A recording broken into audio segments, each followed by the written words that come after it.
So, good morning, everybody. Very warm welcome to the Vienna International Center. My name is Miroslav Polzer. I'm the head of the International Association for the Advancement of Innovative Approaches to Global Challenges. It's a civil society organization based in Klagenfurt am Wörthersee. It's in the south of Austria, near the border to Slovenia and to Italy. And this is a United Nations accredited organization with entrepreneurial spirit.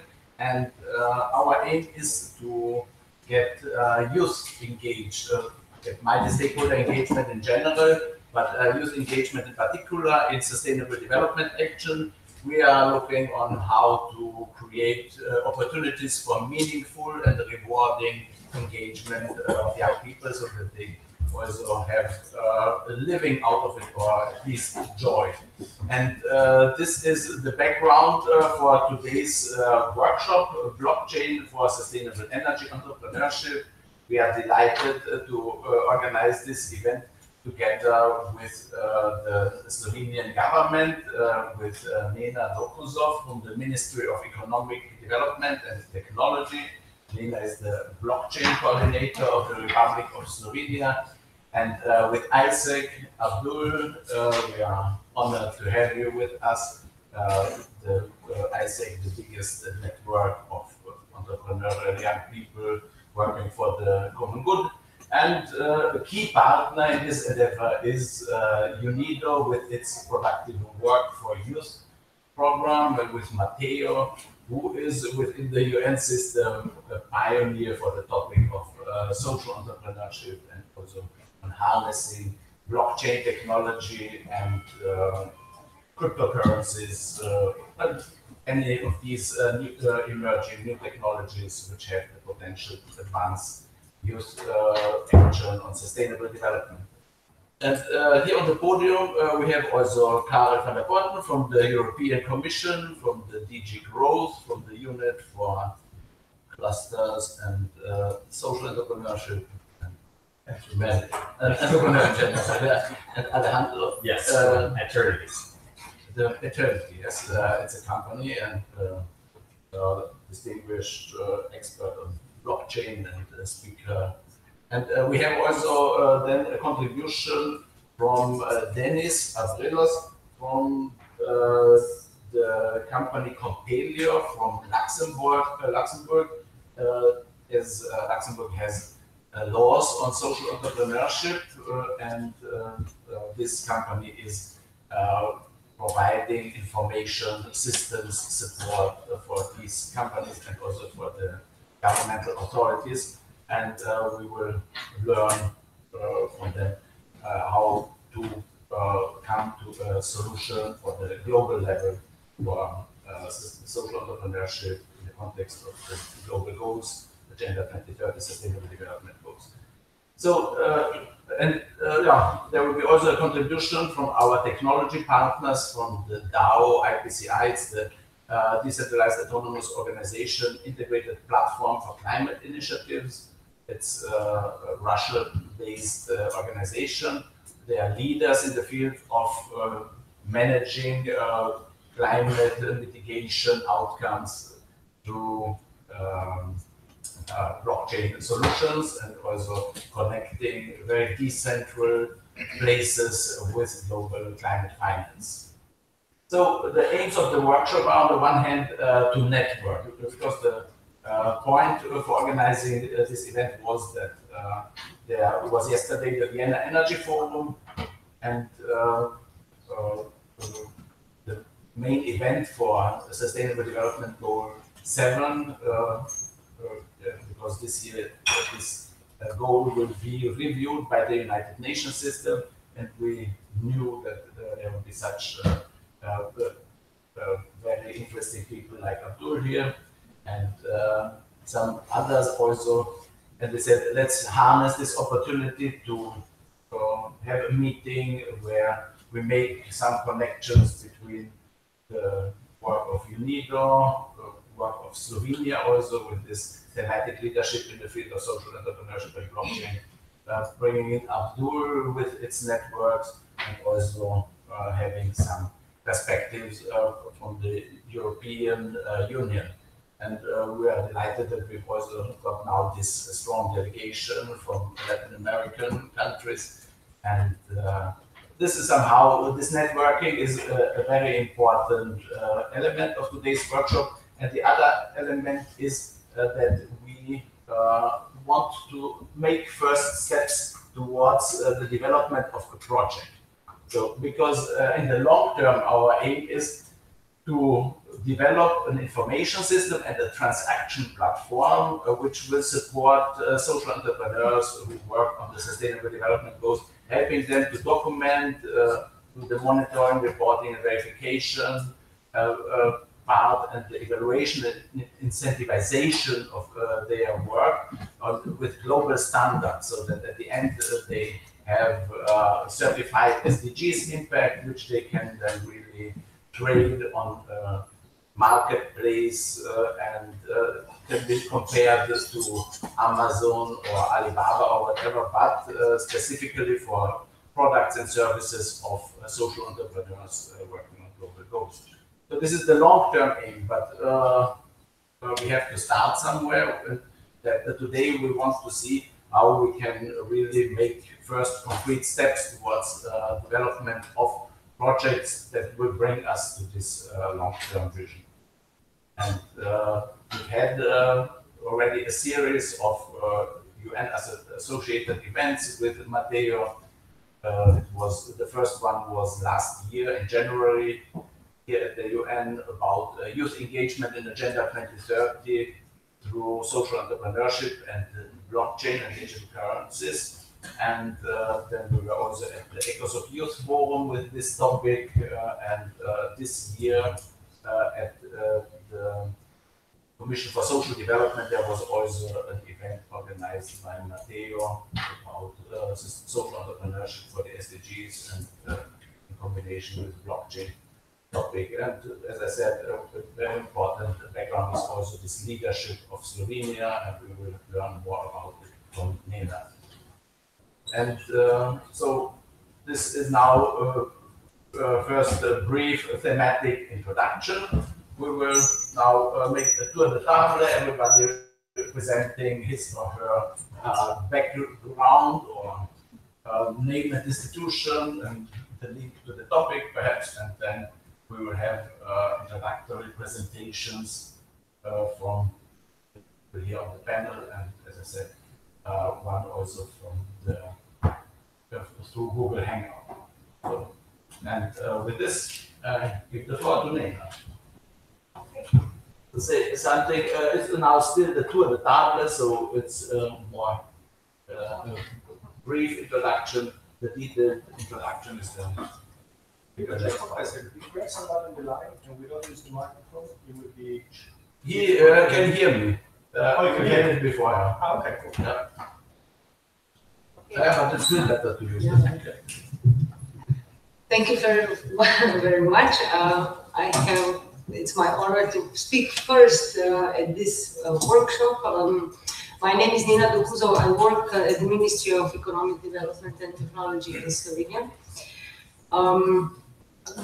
For this mandate of this government, I changed two very important areas of work. First, I was the head of social entrepreneurship department, and then after a year of being a director of a European Space Center for the Space Technologies, now I'm a coordinator for blockchain technologies. But nothing comes. Everything comes with the purpose, you know. With the blockchain technology, we started last year, in the time when I was a director at the Center of Space Technologies, because we knew that advanced technologies can be promoted at the same time. So we tried to find some parallels how to do this. At the same time, we had very advanced, very strong companies in Slovenia that were world top companies regarding blockchain. First one, it was the economy. They reached 10 million in a few days even in 2016. The second one was co-founded. Knowing that we have such strong companies in Slovenia that are reaching the world top area in blockchain, and having in mind that we were at the top of digital advanced countries in Europe with a very strong position, we started to build the ecosystem of blockchain technologies. We managed to build the ecosystem composed by the government, that was policy and regulatory environment building. Then we formed some kind of blockchain think tank. It was a composition of people from the economy, from the business, from academia, from institutions, from everywhere, also from the government. And the third was a blockchain hub that was supposed to be a point where knowledge meets business. So we managed to transfer or to form a type of activities, academia, and we had 2 meetups with very strong participation. The first was 300 people. For Slovenia, it's quite a good number. And the second was 450. And it was on the European level. So we managed to build that ecosystem that was very needed for Slovenia and for development of the blockchain area. At the same time, we organized a hackathon. A hackathon was named Blockchain for with the blockchain technologies toward SDGs. So we were one step closer to SDGs. We got a lot of interesting projects, 2 from the energy efficiency sector, 1 from the donation sector, 2 from health and medical sector. So we got so interesting solutions that can be done on blockchain that really brought that achievement of that sustainable development goals through with the use of blockchain technology and make it more efficient, more inclusive for people, and more acceptable for the wider environment. At the same time, we built the community of social economy in Slovenia. So there was a parallel process of development.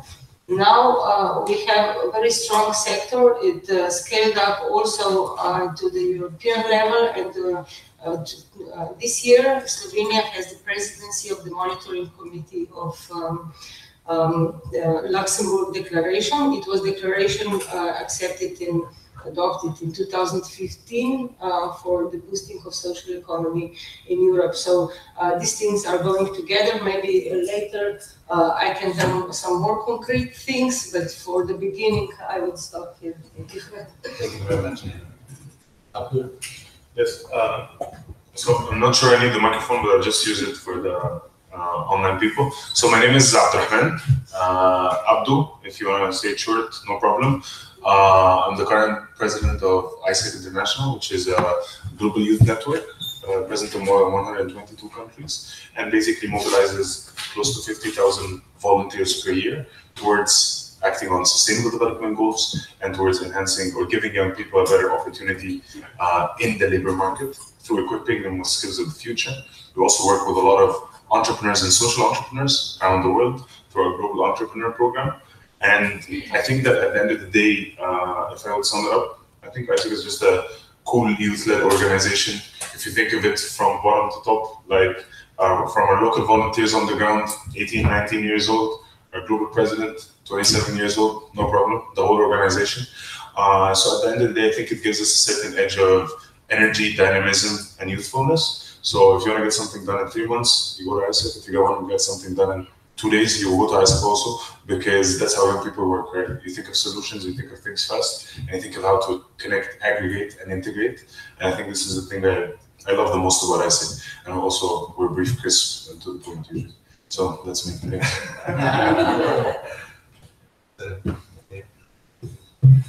All right. So the institutional part comes. Good morning, everyone, and welcome to the UN. My name is Matteo Landi. I work at the United Nations Industrial Development Organization. I am a youth employment expert. I've been working on youth-related issues for the past 16 years since I joined the UN in 2002, more or less. I've some experience in entrepreneurship development. This is what we've been doing, myself and the team. In fact, I want to acknowledge them because without them, I wouldn't be here. First and foremost, who among you is a social entrepreneur or wants to be a social entrepreneur or believe and advocate for social entrepreneurship? Sorry? Who believes among you, which is 99% of the population, believes that social entrepreneurs are affecting or assisting in implementing the SDGs? Good. Now, how many of you believe that that is recognized in any way, supported, and possibly to some extent financed? Well, excellent. So you see what really motivated me and my team to work on these very dramatic issues. We've been engaging now for the past two and a half years in trying to prove that not only social entrepreneurs at the very core, at the grassroots level, or the grassroots movements that support implementation of the SDG, but really what we've been trying to claim and to make evident is that there is very little support, acknowledgement, and possibly opportunity for social entrepreneurs to support and achieve the SDG. As Miro said, we've done this through a number of events, at a very high-level events, but also more hands-on events. And it was just about 3 years ago when I was in a conference, a pioneer conference, then I overheard two of my very good friends speaking about blockchain. And I have to be honest with you, I didn't understand anything they were talking about. And this is not funny. It's like, it was a shock for me because for the first time, I really, literally didn't understand what people were talking about. Didn't understand the concept, didn't understand what they were trying to do or say. And that struck my attention to the point that I started research and I started, getting myself a little bit acquainted with the topic, and to understand eventually that, the combination of social entrepreneurship and blockchain technology can possibly provide a positive revolution that we've been talking about so much. The positive revolution in the sense that we empower the people that are really making an impact. The technology, because eventually I believe blockchain is a tool and a technology. I mean, it's a very powerful one, but nevertheless, it's just a tool that can really empower social entrepreneurs and entrepreneurs in general to make a positive difference and a positive impact. I believe it's one of the most democratic tools, before the internet was hijacked. But it's one of the most democratic tools I've seen in my existence. And I believe, and I'm sure our colleagues that are more expert than me in this topic will confirm and inspire us with some solution. That says, it's a pleasure to be here. It's very much my pleasure to welcome you. You're smiling and happy people, so that makes me very false. Smiling and happy. And I look forward for this morning proceeding. Thank you. Thank you very much, Matteo, also for your leadership on the topic.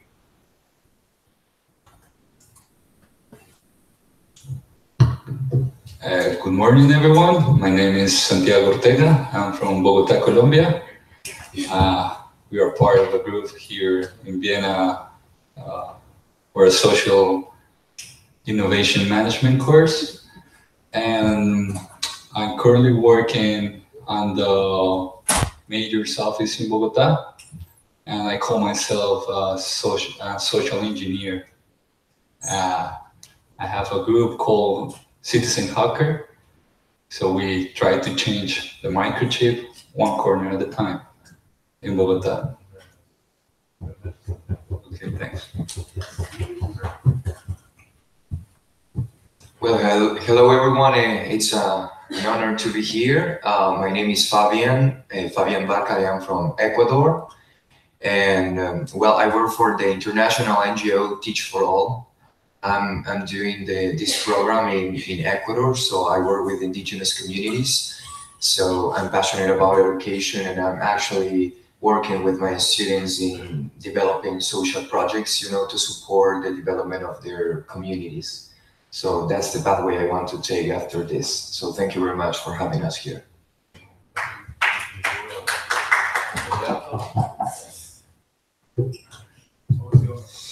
Hi everyone, and thank you so much for the invitation. Thank you so much, Mateo, again for the connection. We're so happy to be here, by the way. It's just acknowledged. And yeah, it shows the energy. Anyway, my name is Roberto. And during summer, I am director of Latinomics. That is an organization that empower Latin leaders. All of them Latin leaders come. They are not based here. They are coming from Latin America to just make these connections and learn about international issues, no? At the United Nations level, but also the local level. So they can come back, they can go back home and bring new ideas and knowledge. During winter, I head of a small international development agency that actually is used myself and other one person more. So it's really small. And yeah, we work with grassroots NGOs and social entrepreneurs in developing countries or non-industrial countries or poor countries, if you want to say it like that. So 2 years ago, actually, I found a really big problem in reporting for grassroots NGOs. They spend a lot of time, a lot of money in making financials and the accountability and the invoices, and you need to report to everyone. So I also own an NGO, and I also have to face this problem. I hate accountability. I really hate accountability. And you spend a lot of time, and you really pile these invoices, and you don't want to do this, no? But you need to do it because you are an NGO. You need to be transparent. You need to be formal with these issues. And suddenly, I really proposed some idea to a PayPal, because I work with PayPal, and I say, hey guys, why you don't keep open my account to my accountant and with my bank, so the report is being flowing automatically. That means my expenses and my income, so I don't need to report anything. Please, guys, why don't you think about it and say this will save not only time for accountability for NGOs, but also it will make you easier and more attractive for NGOs and social entrepreneurs. At that time, I didn't know anything about blockchain. But suddenly, when I get to know blockchain, the first time, I was also like, what the hell is this? I realized, Roberto, what the idea you have about accountability is actually blockchain. That means everything, the data is decentralized, and you don't need banks to make the accountability. You don't need even government to report that you are spending clearly, because the data is available for everyone. So I say, this is such a cool idea. And then I get involved in the blockchain, and I see a huge potential of what we can do and impact through blockchain, not only in the accountability, in endless solutions. So just such a briefly how I encountered blockchain, and thank you so much for having me here, and I give the if I may, I think it's called blockchain. However, you call it blockchain, which is even better, because it includes in the very word the change that blockchain can actually bring. It's great. Thanks. Hi, I'm Gabriela. I'm from Mexico. I work with Cordelia. That's a project that helps people. I'm a social entrepreneur, and I help people from vulnerable populations, mostly poverty, in rural areas. Now I'm including urban areas too in Mexico.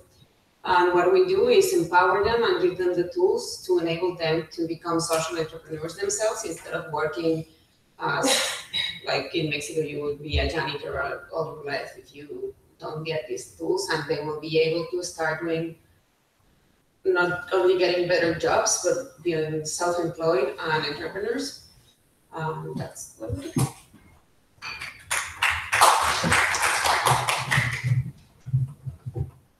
Hello everyone, my name is Alex. I come from China. So in China, we are our think and do tank on all these different topics such as climate change and social business, etc.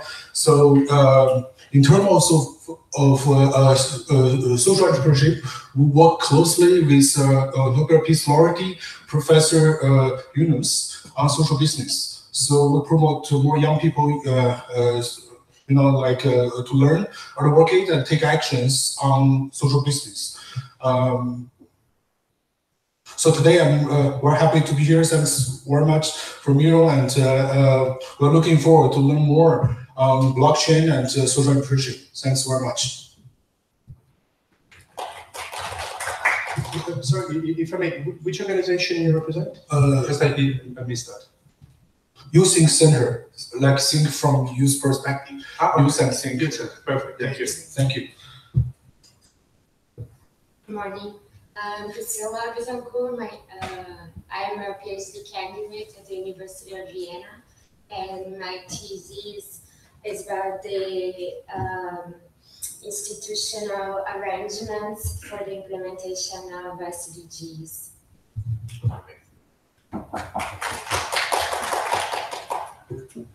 Morning everyone, I'm Jose from Chile.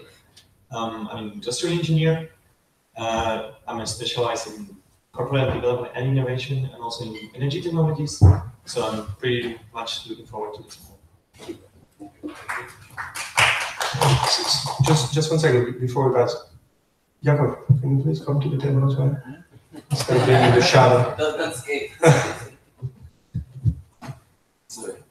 So, hello, my name is Jakob, and I'm part of Mateo's team. Mainly we're working on entrepreneurship and youth-related topics such as developing partnership with ISEC. And from the other side, I'm also part of the Social Entrepreneurs for Social Change project, which is dealing mainly with social entrepreneurs in the Euro-Mediterranean region as a communication and marketing coordinator. So I'm actually in the one big team, but under those two things. Could you spend a few words on the E4SC? Yes. So E4SC, which is the acronym of Entrepreneurs for Social Change, is the project that is focused on the Euro-Med region, but in the future we have a mission to expand to the other regions of the world. And the main aim of the project is actually to foster social entrepreneurship, to help young social entrepreneurs to develop themselves, develop their skills, and also to have fully year of support through executive mentoring and let's say different kind of supports that is tailor-made to social entrepreneurs. Currently, this is the 4th year of the project, and actually tomorrow we are releasing the application, so feel free to share with your friends from the Euro-Med region. E4SC.org is the website, or also find us on Facebook. And after this, we are having, so how the timeline usually goes. So we have a 10-day training in Turin, in Italy, where social entrepreneurs are receiving the different skills, different types of learning, different types of new things that are really important for them. And after this 10-day training, the whole process of their yearly development starts, where we are having the group of mentors who is mentoring them from different areas, also having some kind of let's say the virtual money or the tokens, how we're calling them, and then with this kind of money they can buy the different mentors. So this is one type of support, also different kind of legal and financial support, exposure to global fora or investors. I mean, this is really depending on the social entrepreneurs and the occasions in that year. We have some really success stories, and I'm really inviting you to read more about them on our page, our website, to see how they're developing. And it's also really amazing to see their progress during the year, because, for example, the guys that we started last October, like from then to now, it's really huge development. So it's really, I'm really emotionally also connected with these projects. I'm really inviting you to check it out. Miro, if you allow me, I want to make just a couple of remarks on that. a couple of remarks that I think are very crucial. So first of all, it's our flagship program in UNIDO on social entrepreneurship. So I really encourage you to look at the website. The guys working on marketing and communication did an incredible job, and I would like to acknowledge the work of Jakob on that. So there's two elements. The first one is the fact that we're doing this program with 25 countries is very much on purpose. We're trying to get the different perspective from the different countries all in one place, and there is a great multicultural connection that builds, and this is really the backbone of this project. So when this cohort meets, doesn't matter where you're from, doesn't matter. In fact, we had some very interesting examples of people from Palestine and Israel just last year, and in fact, this is very often happening. Some of them couldn't even say that they were part of the program, because if they saw that the program was opening also to Palestine, they would have had some repercussion. But nevertheless, we saw after the few days together, this incredible and powerful connection among them. And I mean, not only between the Israeli and the Palestinian, but for me, I still have it stuck in my head that we're sitting next to each other and really talking about how the enterprises could support each other to grow, the social enterprises could support each other to grow organically and support each other in this endeavor, which I think it's a very powerful story, or just a powerful anecdote to see that it's not only about your enterprise or social enterprise, but this cohort creates really a connection, a multicultural connection, a multicultural power that is incredible. The second element, and I think it's quite relevant for the discussion today, is we have been launching, and of course it's still in a very embryonic phase, but we really want to continue to invest. In fact, we're receiving extra funding also to enlarge on that, on these tokenized or token-based mentoring services. And I think this is one of the elements that the program will be one of the strength of the program, but also one of the things that we can expand and export to other type of social entrepreneurship project or training or mentoring program. We're aware that there is many around the world. We don't claim to be the best, but we want to be innovative in the sense that through the token or through the value that is associated to the mentor time or the support that mentors can support, there is also a tokenized economy behind it. And this is very much behind the thinking of using the token as a cryptocurrency within the E4SC, but the idea is to expand that to many other programs, and then the same, if we can use the same type of token of value that is associated to a certain token, then mentors from all over the world and social entrepreneurs from all over the world can benefit from that. So this is a little bit my aspiration in the 5 years plan, as I have an entrepreneurial mindset where I want to go in 5 years with this token experiment, and I think it's quite relevant for the discussion today. Thanks. So, thank you. Huh? It needs to present, no?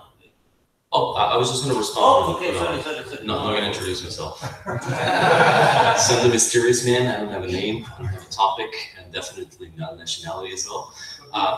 But a beautiful hair at least. So just a couple of comments. Like United Nations and European Commissions and unions and Parliament have been trying to create tokens over the last 7 years. They've endlessly failed, and from any reasonable and enterprise-driven. I work in government. I promise you, I've never worked within any social, humanitarian, NGO or anything along those areas or those ideologies, which are pretty much ideologies. But I come from the sector itself. Like I'm an industry man. I'm a businessman. I'm a capitalist. I actually build things. I don't talk about things. I don't analyze the future of whatever. I actually build them. We have one of the strongest and one of the largest public blockchains. And those kind of blockchains, they are not created or they are not innovated by international organisms. They are not supported. Quite the opposite. The governments and the local and national legislations, the regulations are the biggest impediment for the human emancipation. When people say that the Chinese government or the Slovakian government or whatever kind of government, they're helping.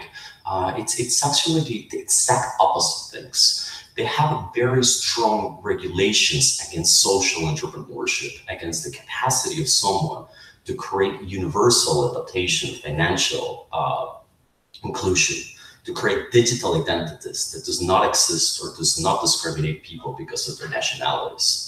In entrepreneurship, people don't care if you're Israeli or Palestinians. They care about what is your value, what is your virtue, how much money you can raise, and what is the level of code that you manage in JavaScript, Python, or C++. So when people say that we brought together Palestinians and Israelis, nobody cares.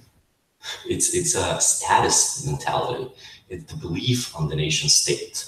It is the continuous appreciation of a belief that people need to be entrepreneurship within the social part of it. As is there any entrepreneur that isn't social? Do we work for aliens or for UFOs? Do we only care about machines and those machines do not serve humans? So when we come to these events, and me as a regular speaker for governments, the governments are usually the problem. On the biggest majority of the times, entrepreneurship would happen without an agreement. There is free trade unless there is an agreement. And there is free trade and possibilities for entrepreneurs and people who live in Africa without being Africans and who live in Latin Americans without being Latin Americans to be on a borderless, non-jurisdictional, international or transnational sector that does not verify or authenticate them because of their nationalities. So when you enter to a real debate about what is secure hash algorithms, what is the centralized proof of stake and proof of work, what is the energy consumption level used in artificial intelligence, how do we actually create these ideas? It is done by entrepreneurships, which do not necessarily, or I would argue in the blockchain space, 90% of the time they don't come from a humanitarian background. Thank you very much, Alejandro. But let's continue now with the round of interventions. It's a good point. I'm also very critical regarding the nation-state concept. I am Paula from Chile, and I am happy to be here to learn more about blockchain technology. I have keine Ideen zu viel. Sehr schön. Good morning, everyone. I'm Juliana. I'm from Colombia. I'm currently doing a master in development studies in the Great Institute of Geneva. And I also focus academic and professionally in social grassroots reconciliation and peace building processes in Colombia now with the peace agreement. And I'm one of the persons that really cares about if Israelis and Palestinians are reconciliating each other. Hello, this got really interesting really fast. My name is Natalia Leve, and I represent the Climate Reality Project in Mexico and Latin America. This was an NGO founded by Al Gore and is chaired by him right now. We are a network of 14,000 climate leaders around the world from more than 140 countries.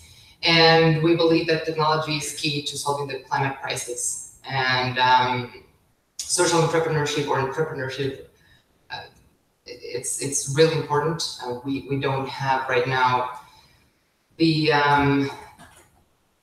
correct ways to grow it. So I would like to learn more. There are a lot of creative entrepreneurs in my country and in my region. So I would really like to know how to make it grow. Thank you. Thank you very much. Sorry. Oh, hi. I don't have a microphone. Hi, I'm Solen. I have actually different hats. So I work as a consultant for the World Bank, but I'm not representing the World Bank today. I'm representing Climates, which is an international network of young leaders across the world. We work in the climate change space. We have more than 400 members, which is not much for most of you, but for us it's great because we're all volunteers and we're all kind of independently working for the organization and leading it. We've been involved in all the talks. We do also research programs, and we have especially our empowerment projects, which some of them we produce with MIT, for example, so we have some simulation tools. I can tell you more about all of this because the point is we have a conference in June, beginning of June, and I would like to also invite some of you. I know most of you are not based in Vienna, but perhaps you can join remotely as a speaker because I think many of you are interesting. And we also have a session on decentralized energy, blockchain, and 5G. And finally, for blockchain, actually, I was involved in a project, a startup project on blockchain, and well, it was out of my interest as all entrepreneurs. I tried, but I'm now focusing on other areas. But I still think it's an amazing technology, and I kind of agree with the point that we need to be careful because if we're restricting ourselves to the past view, we're actually not going to achieve the potential that blockchain or artificial intelligence can bring, because it's a huge potential for humanity and societies, but we need to think about how the future looks like and not how the past looks like. Thank you.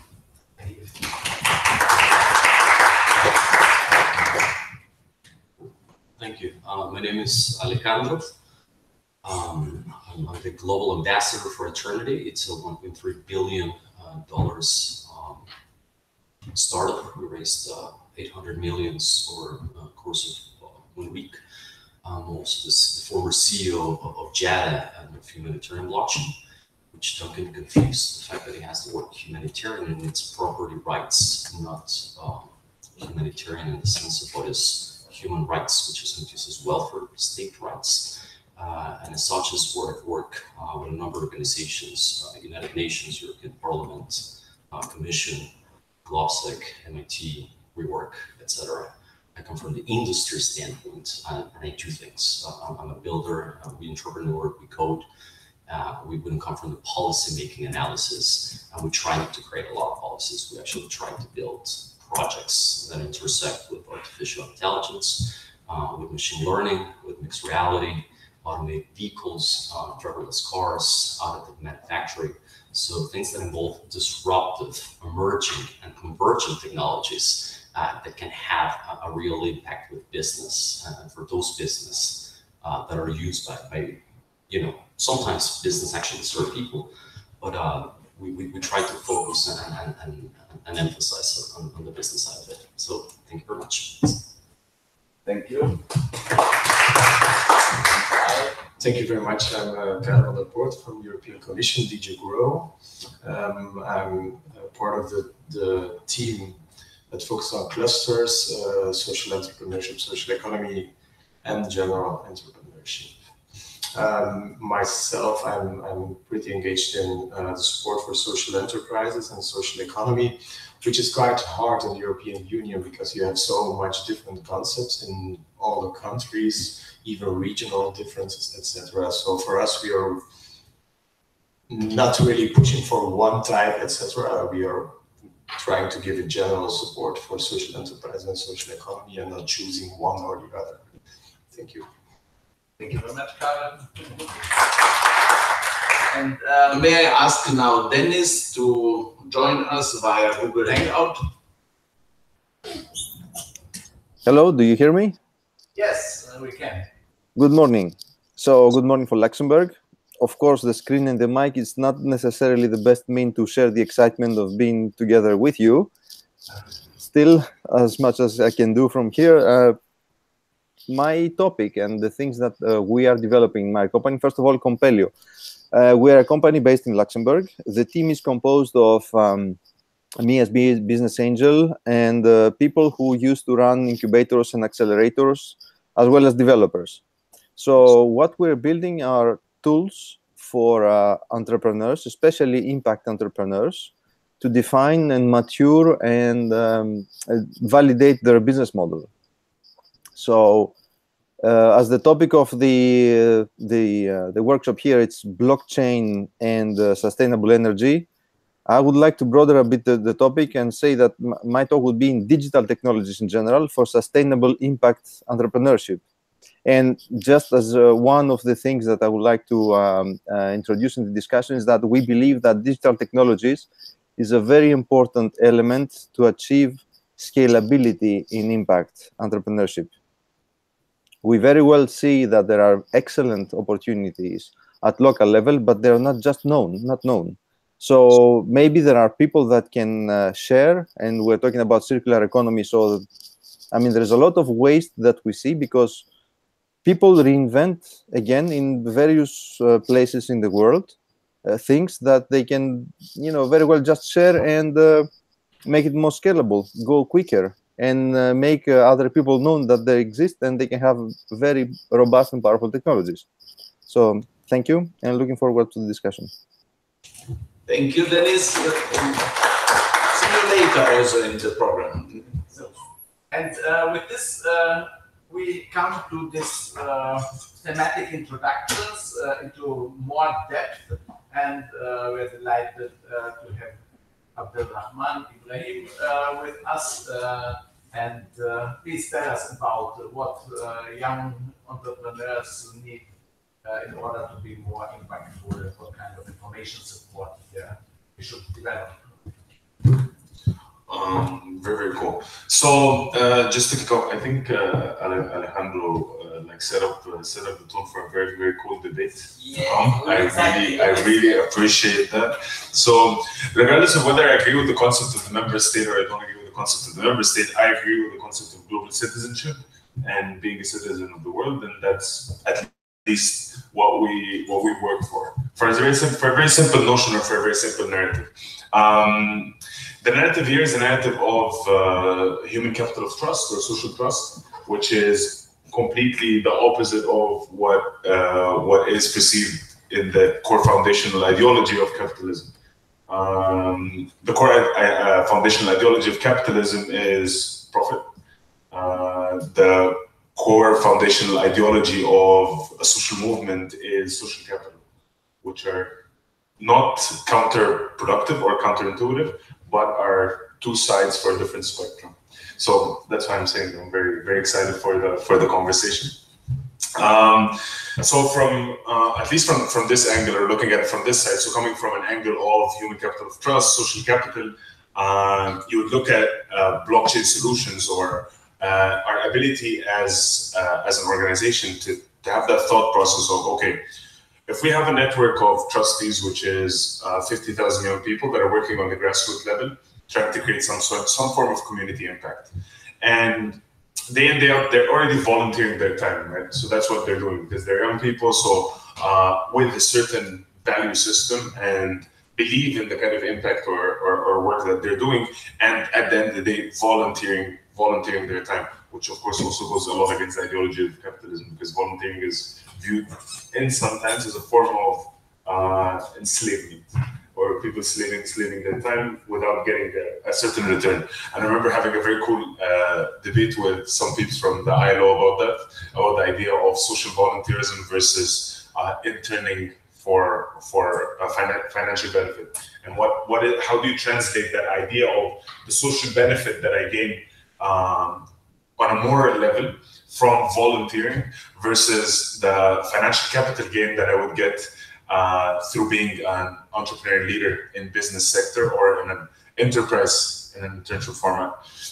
So what we were looking at is, okay, so if we were to try to open up our mind a little bit and try to gain the best out of both worlds, where if I'm as a young person that is volunteering my time because of a certain social cause that I believe in and capable of reporting my impact work on the ground, how can we try to transform that or put that on the blockchain and be capable of doing proper verification, validation of that kind of impact work, and that social or create the creation of those social bonds would enable me as a young person to later off trade that kind of community impact or social work that I've been doing on the ground for other possible, for tokens or for other possible benefits or how can I say, services on the blockchain.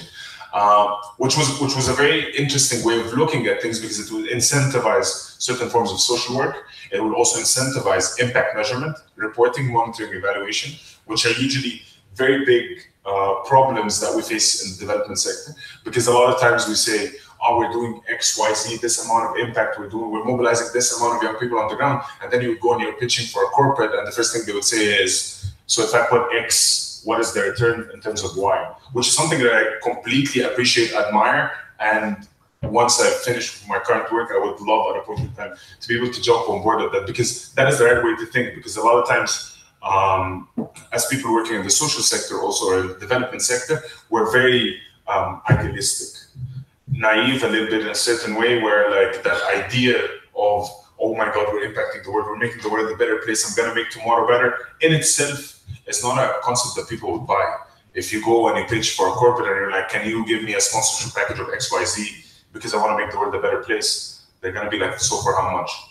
So for how many people? What is your impact data? What are your metrics? Over what period of time? What is the, how can you be able to make sure, or give me the, how can I say, the confidence that this is the impact you're gonna create?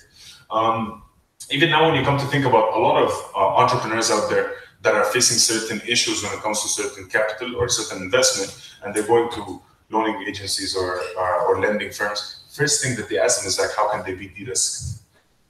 Why would I invest in you versus that high risk margin? Unless it's a VC in Silicon Valley that is investing in a really cool tech idea. Unfortunately, the reality on the ground in a lot of developing countries is not like that. Coming from the Middle East or coming from Egypt specifically, if I go to a VC and I'm like, okay, this is my idea, etc., they're going to be like, okay, but so we're going to give you upfront the money, and then when can we expect you to break even? And that's the first question that they would usually ask. So the idea here, or what we're endeavoring in, is how can we look at Agenda 2030, or Sustainable Development Goals, not from only that naive perspective of, oh my God, it's going to make the world a better place, but how can we transform that into a marketplace where young people are capable of inflicting social good, but also at the same time incentivize them to get more, to do proper reporting, where we can do monitoring, evaluation, verification, and they can get incentivized through the blockchain, which is kind of like a hybrid model between how can we, yes, we're working for social good, but kind of like try to reap the benefits and the rewards of that through technology. Yeah, that's kind of like the thought. And like, if you have any kind of questions or counter arguments, I would be more than happy to do so, especially you. So a couple of things. So I think there hasn't been an explanation of what is blockchain, and most of you have referred to it as a database or as a distributed ledger, which is entirely wrong. I think that the best way for you to define it would be as a magical notebook, where everything that you would be written upon it would be replicable eternally. And it is a source that creates three things. It creates crowdsourcing, especially for communities and people in developing countries that have been financially excluded because of the anti-money laundering, the know your customer, and the anti-terrorism that benefits within the European Union and within the European Commission, which is an entirely xenophobic organization against people from non-European countries. So it allows people in Kenya, in Africa, in Latin America, and outside of Europe to participate in the global entrepreneurship by sending a borderless, non-national currency to invest as venture capitalists, to invest within an accreditation given by a government. So if you want to provide financial advice in the United Kingdom or the United States, you need to be accredited by the Financial Conduct Authority or by the Secretary of Exchange Commissions. That doesn't allow 99% of the world and people in Malaysia and in China and in Mexico and Argentina and Thailand to be able to have credits and to have loans so they can start a small business. And those small businesses are called dApps, or decentralized application within the startup world. This is an idea that existed in 1970, where money was used as a system of control. And all of the properties, the historical that has existed for the last 2,000 or 5,000 years as a medium of exchange, as a monetary, as a unit of account, or as a store of value, has consistently become only you can trade if we believe that you have the right legislation. Only if you're not a Russian citizen within the Russian problem in the United Kingdom. Only if you're not from Saudi Arabia, because the stage for you is more difficult. and only if you don't have a Syrian or Afghani passport. So the people who are very comfortable within Europe and have an Austrian or German or this kind of citizenships, and they promote this kind of system because it allows them to have a privilege and a higher opportunity of keeping the wealth within the neo-colonial system that we have. So the properties that exist is that it is non-jurisdictional. It is that it cannot be traced or controlled by a government. And by not being controlled by a government, it means that political opinions, which is the welfare state, and which is the thing that you call taxation, does not need to exist. The personal opinion, which in Spanish you call impuestos, or in French you call d'impôt, it eliminates and it creates a digital market that allows people to come together who do not judge themselves according to nationalities. So the problems that we had in Serbia and in Sarajevo, I was just giving a lecture called Genocides and Blockchain in the University of Sarajevo, is it eliminates how the people created Srebrenica, how does Ratko Mladic created the genocides, how did the Bosniaks were attacked explicitly because of their ethnicity, and there was not able of the international community of creating a system which did not identify them according to a nationality or an ethnicity, or to be refugees or economic immigrants or climate refugee immigrants or whatever kind of thing, but it allows them to be an individual within a credit system, a scoring system similar to Uber or Airbnb or Couchsurfing, where you would grade the person according to the transaction and history you have behind them. That allows minorities, Black persons, women, homosexuals, Muslims, anyone that has historically been excluded or unable to participate in the global economy, because you don't judge them according to nationalities. You judge them according if the driver was a good driver or was a bad driver. And this is stored within a blockchain, which is an automated, interconnected system that relates more to economics than to physics. So people who don't understand economics, in my opinion, you should graduate from the London School of Economics or from Harvard or from Cambridge, which are kind of like socialist institutions.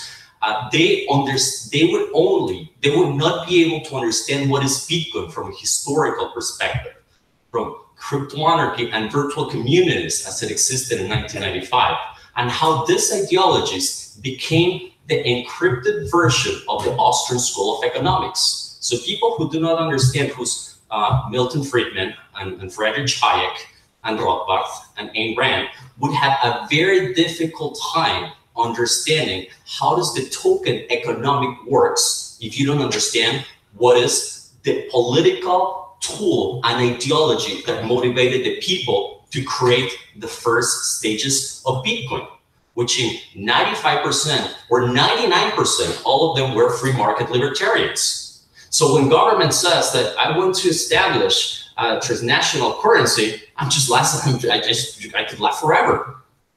You could laugh forever because there is a transaction that you're creating from you to me, a micro and nano agreement, an agreement that we have, and we can send each other money.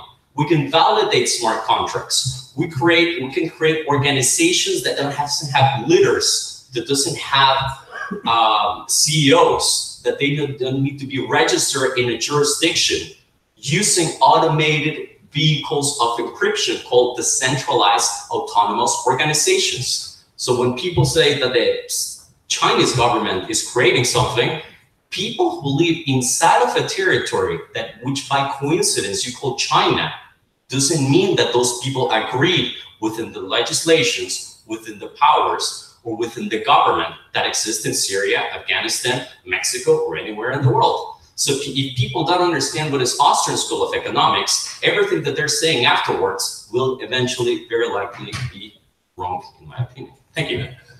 Thank you very much, Alejandro. Very good point, really very knowledgeable. And but we have briefly to come back also to our agenda and stay a little bit focused also on this aim that we have to build the information systems for social entrepreneurs. entrepreneurship linked to the Sustainable Development Goals. And we have Denise Abrilos,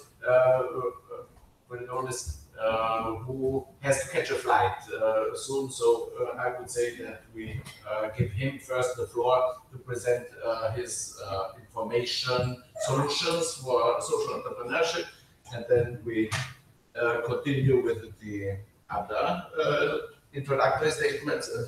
Some general discussion is also fine. And then after the break, we will have the project-focused discussions. So, Dennis, please join us again and tell us about your expertise. Yes, Dennis. Yes. Hello. So, hi again.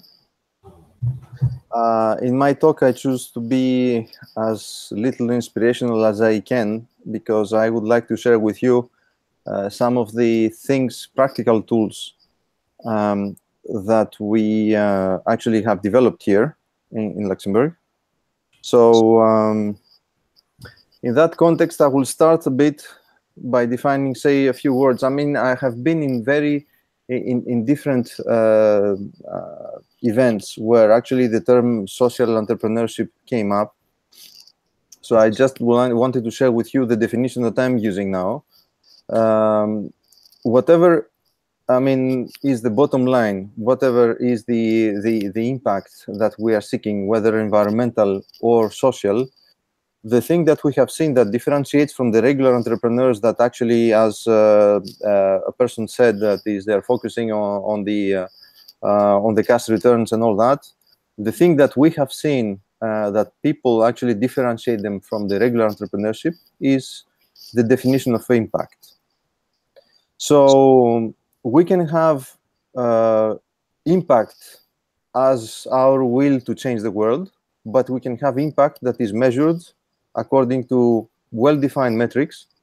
So if we go in this direction, at least what we have is to get the comparability of impact, which is something that actually makes things, whether it is defined in in South America or in Europe, kind of coming closer together, being compared, being matched, so you can see if there are change of values that could be created. So based on that, the definition is that for us, I mean, entrepreneurship, it's impact entrepreneurship. It's a measurable way of defining impact applicable to a business model. I continue my presentation in these terms. So what I would like to say before is to give you some feedback about why we get into impact entrepreneurship and specifically in the measuring of impact. Is here in Luxembourg, we're collaborating with the Ministry of Labor of Luxembourg. And there is a special law that has been enacted back in 2017 that actually imposes to any company that is willing to get the social entrepreneurship label in Luxembourg to define metrics. And on one hand, what you can get is you have some tax benefits if you are a part of this legal framework. On the other side, you must report every year your metrics about your non-extra financial goals, which defines your impact. So being a technological company here, we found that this is an excellent opportunity and a ground to build up on the obligation of people to define impact. So what we came up with, it's a platform where you, no matter what is the project, could be an NGO, could be a company, could be a startup, you have the ability to define metrics in a tangible way. So we're integrating international frameworks. We don't try to invent things, or we let people define their free-form metrics. But the thing is that it has to be measurable. So we are integrating frameworks. And also in the SDG, we're trying to take it as the basis, so where people can report their metrics according to the SDG goals. No matter if you are a big company or startup or an NGO, the important is to be able to define in a concrete way so other people can assess your impact. So the thing that we have seen in terms of technology is, first of all, that you need scalability, as I said before. So scalability comes from the fact that you can be connected 24/7 in a platform, no matter where you are in the world, and you can define things, you can report things, you can actually validate your business model. And impact entrepreneurs, first of all, are entrepreneurs. So of course there are some things that are the same struggle, which is go and understand if the idea makes sense, if you can build a service or a product out of your idea, which makes your business model sustainable. And asking for money, what we have seen from our experience in Luxembourg, sometimes is even challenging, and people are uninhibited in social entrepreneurship. They sometimes don't even dare ask for money. And it's not about becoming rich and buy Ferraris, but it's because by asking for money, you are able to actually make enough money so you can sustain the quality and the level of service that other people agree to buy from you. So the element of sustainability, when it is applied to financial aspects of the business model, it's very important. And it doesn't mean that because you have a revenue model that you should not be a social entrepreneur. You can very well be a social entrepreneur and not distribute profits, but still making enough money so you can sustain and grow your business, which at the very end of the day is about viable economic growth, community engagement, access, opening jobs, giving people access to some services and products that in traditional ways they couldn't. So that's how we believe the technology could be used.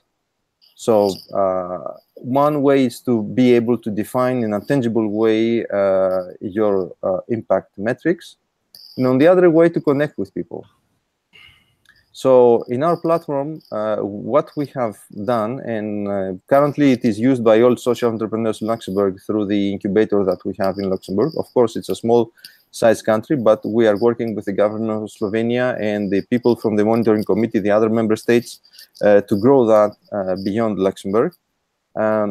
What we have done is that we have integrated the ability of entrepreneurs to connect among each other.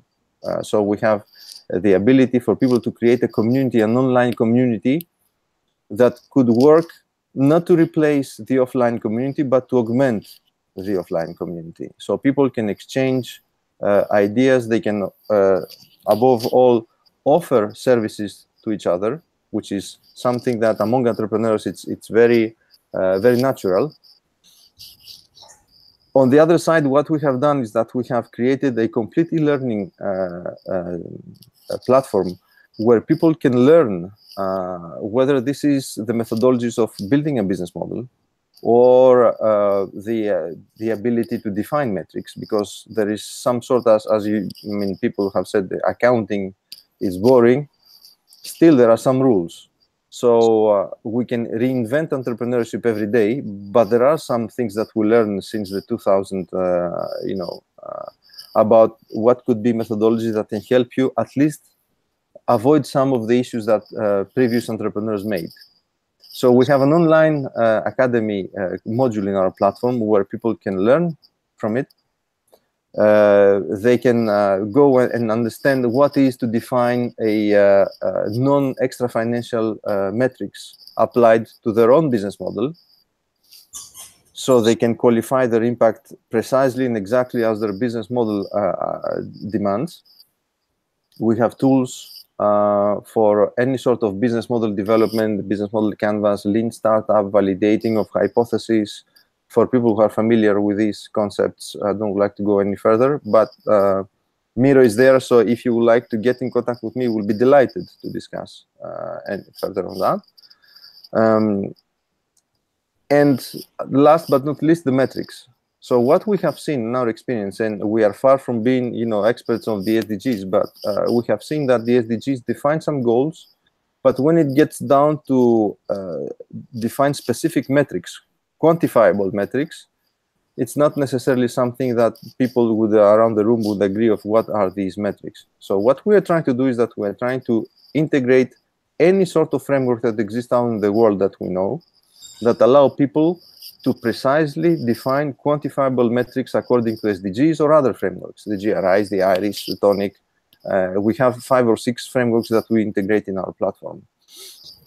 And the last thing, and is related to blockchain, is the fact that when you report the metrics, you have to be precise, and you have to make sure that things you said stay there. They're valid or not, but okay, we, besides the excitement and the faith that we can have, you need to state things in an immutable way so other people can assess. And that's where we're using blockchain technology. So we have an automated way of producing reports out of the metrics that exist in our platform.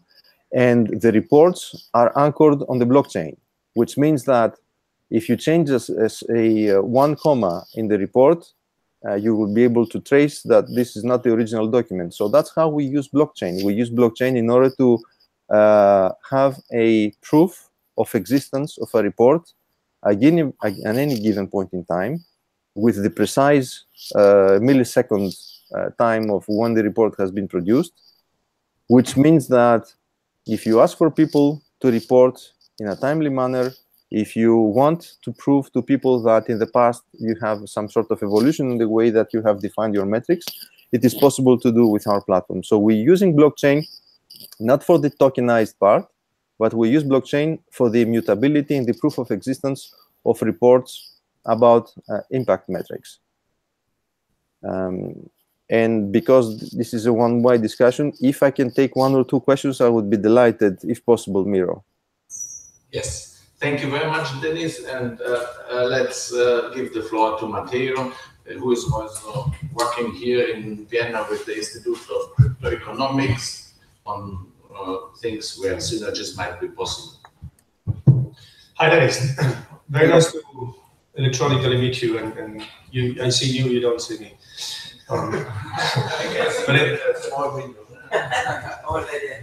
But I'm here. This sounds very interesting. In fact, I just WhatsApp my colleagues where you were presenting to have a look at your platform, as we are looking very much in the same direction on how we can support social entrepreneurs in the assessment of the impact that they're doing. I think this is a very pertinent and very timely discussion that is happening.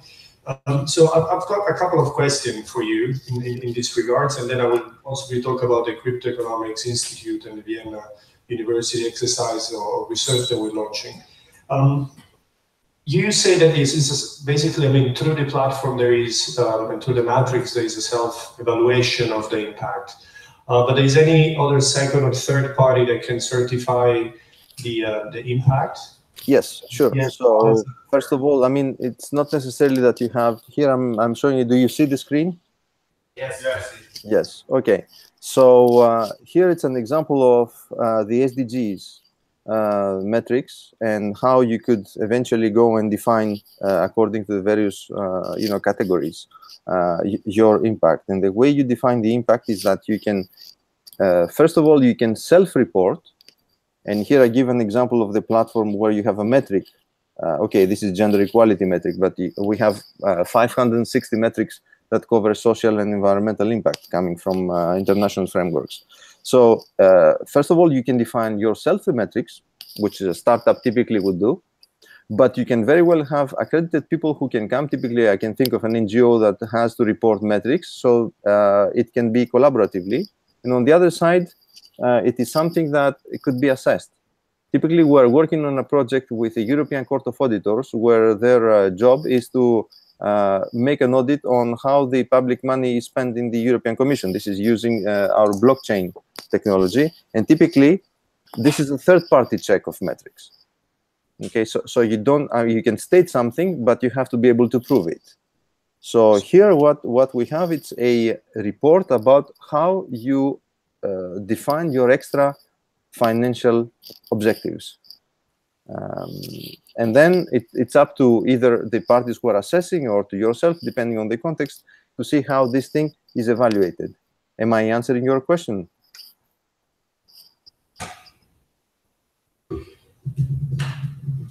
Yeah. Hello? Yeah, sorry, Dennis. I was thinking I'm a little bit slow this morning. Yes and no, in the sense that yes, you allow for third-party certification, but it's not embedded in the process. I mean, as far as I believe in self-certification and self-assessment, and that is great. But I also believe that I mean, to create the block or to create one part of the blockchain, you might need a one to have an essence. Maybe we can ask our colleagues that are more expert in blockchain, but maybe once a self-certification might not be sufficient to create a block. Basically, we agree. The thing that I said is that we decouple the process of evaluating the certifications from the reporting itself. So there are two different things. You can you can mix both and have a self-assessment, or you can have people that can together with you report and others can assess. The thing is that we are process agnostic. What we actually give the possibility to is for people to define extra financial metrics and report them. That's what we do. We don't reinforce any specific process. I see. Thank you. Very clear. Thank you. So, any further questions to Dennis? Okay. Actually, maybe I can ask you, what do you think? I think what we'll try to say is nicely. So, are you sure you can do that? So I think it's a great project. I hope you do well. I'm more concerned with the question of what is a third party, because blockchain eliminates the third parties. That's the whole point of it. And you say, how do you verify it? Because it's open source. I mean, and we use consensus algorithms. So if I ask you, am I holding an elephant in my hands? No, I'm holding a phone. Am I a Chinese woman? No, you're a Mexican man. Am I holding a yellow pen? No, it's a green pen. And for the people in this room to verify this, you would use what is called proof of work, where you would exchange, taking photos if you want to, an electricity mechanism to validate if this is blue or actually green. We would use proof of stake, which is putting digital coins on the table. We would use decentralized proof of stake, which is a form of electing a representative. We use directed as serialic graphs, like Tango, the one that IOTA uses, which is a gossip system. So when people ask, how do you use a third verifiable party?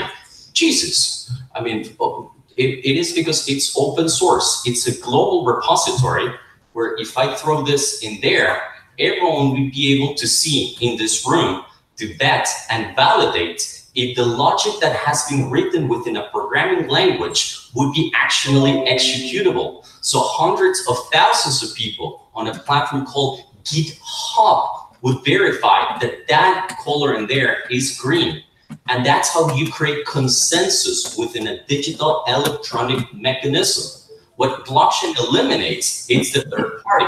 The third party is the United Nations and the European Union and the national governments that needs to validate something. So a smart contract or a decentralized autonomous organizations uses these mechanisms to prevent that half of the people from this room says that that is not green, but it is actually red.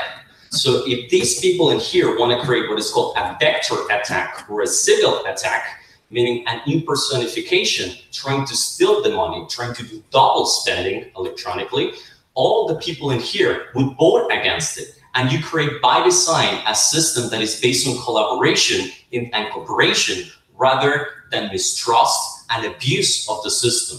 So the governance mechanism that exists on blockchain and the trust mechanism that exists on blockchain, it is to eliminate the third parties. It is to keep them away from it. So anyone that understands the fact that somebody asks, what is the third party?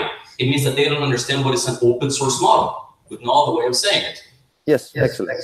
So let's take, because you have a few things, very dense intervention here. First of all is that if you are referring to natively blockchain, as you say, autonomous organizations, of course, that's the ultimum. that's the thing that actually nobody can, deny anything.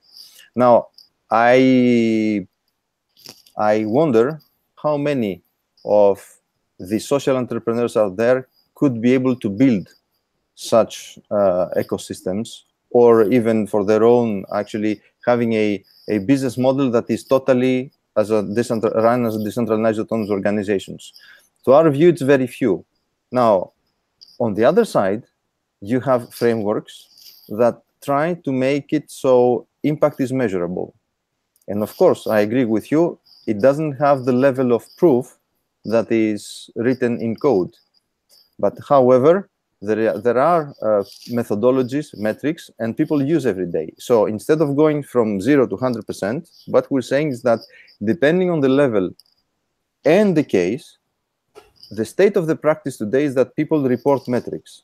So the first thing that we would like to try in solving or proposing at least some components is the possibility to be able to state something and people understand the same thing. So a framework. And you have a lot of frameworks out there.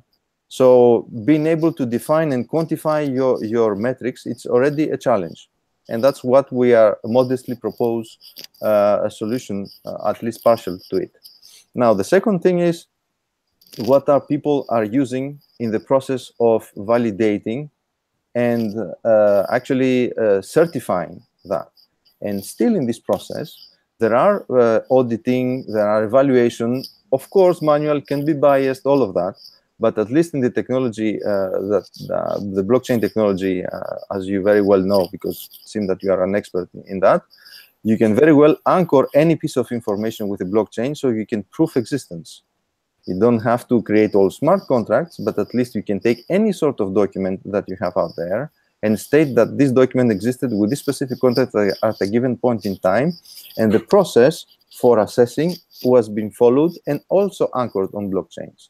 So, of course, it's not the decentralized autonomous organization, but it's one step. So, from 0 to 100, what we are modestly proposing here, it's an approach where people at their own pace and with their own technological skills, they can start gradually defining what is impact and what the business model, how their business model could be related to their impact. So they can gradually get to eventually the optimum that you say, which is a decentralized, autonomous, impact entrepreneurship organization. Okay, you have been first. Yeah. So I have a question about that because you mentioned this thing of trust and verifiable and open source, which I all agree with. But I think one of the main problems of blockchain at the moment is that there's no real way to ensure that you're going from a physical product to the blockchain. So I would really be curious how you would answer that point, because I think that's one of the main issues social entrepreneurs are facing, where trying to be active in the space of agribusiness or other things where it's not a database that is established. And how do you get from that point to the database and ensure that there is no trick at that point? So there are some technologies obviously that are already taking place, but and there are certain topics that are much more difficult than others. So I would be curious about that. Yes. So, okay, maybe I missed something because it was, you didn't get the mic, but can I rephrase? The thing you're saying is that there is the issue of public versus private blockchain. That was the main point of it. It's elevating actual goods, products, or services onto the blockchain. Could you please repeat one more? Physical products, goods, or services onto the blockchain. Things that are not codable. Yes. Yeah. So, unfortunately, the only thing that we have in the blockchain so far, without getting too much in the technology, is the fact that smart contracts and all the things that are proposed by blockchains are disconnected from the internet. So one of the issues, and this is an ongoing technological discussion for the moment, is that we are not there yet in the ability to connect the internet with blockchains. There are some works that are done. So basically the issue boils down to the fact that if you ask Google yesterday what it said about your workshop today, and if you ask the internet through Google what it happened tomorrow, you may not have the same information.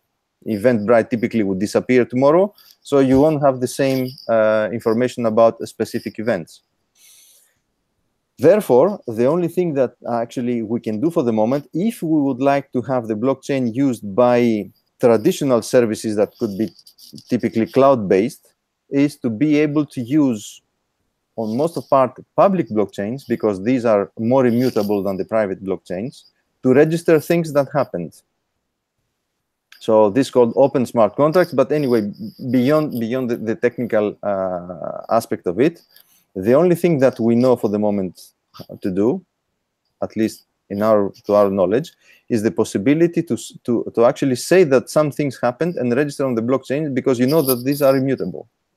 So whether these are transactions or reports of metrics or report of your carbon emissions and all that, you can state them, anchor them on the blockchain, and this you know that you cannot, reverse them.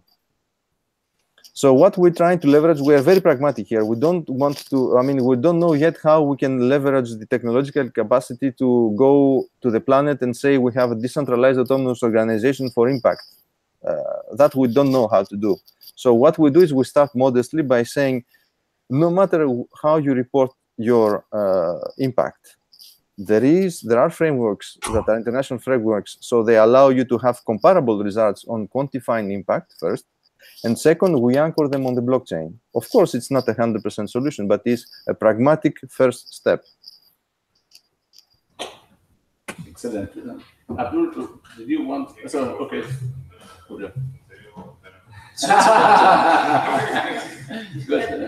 So answering your question is about the tokenization of the assets, and it's about the convergence with other disruptive technologies, and there are three of them.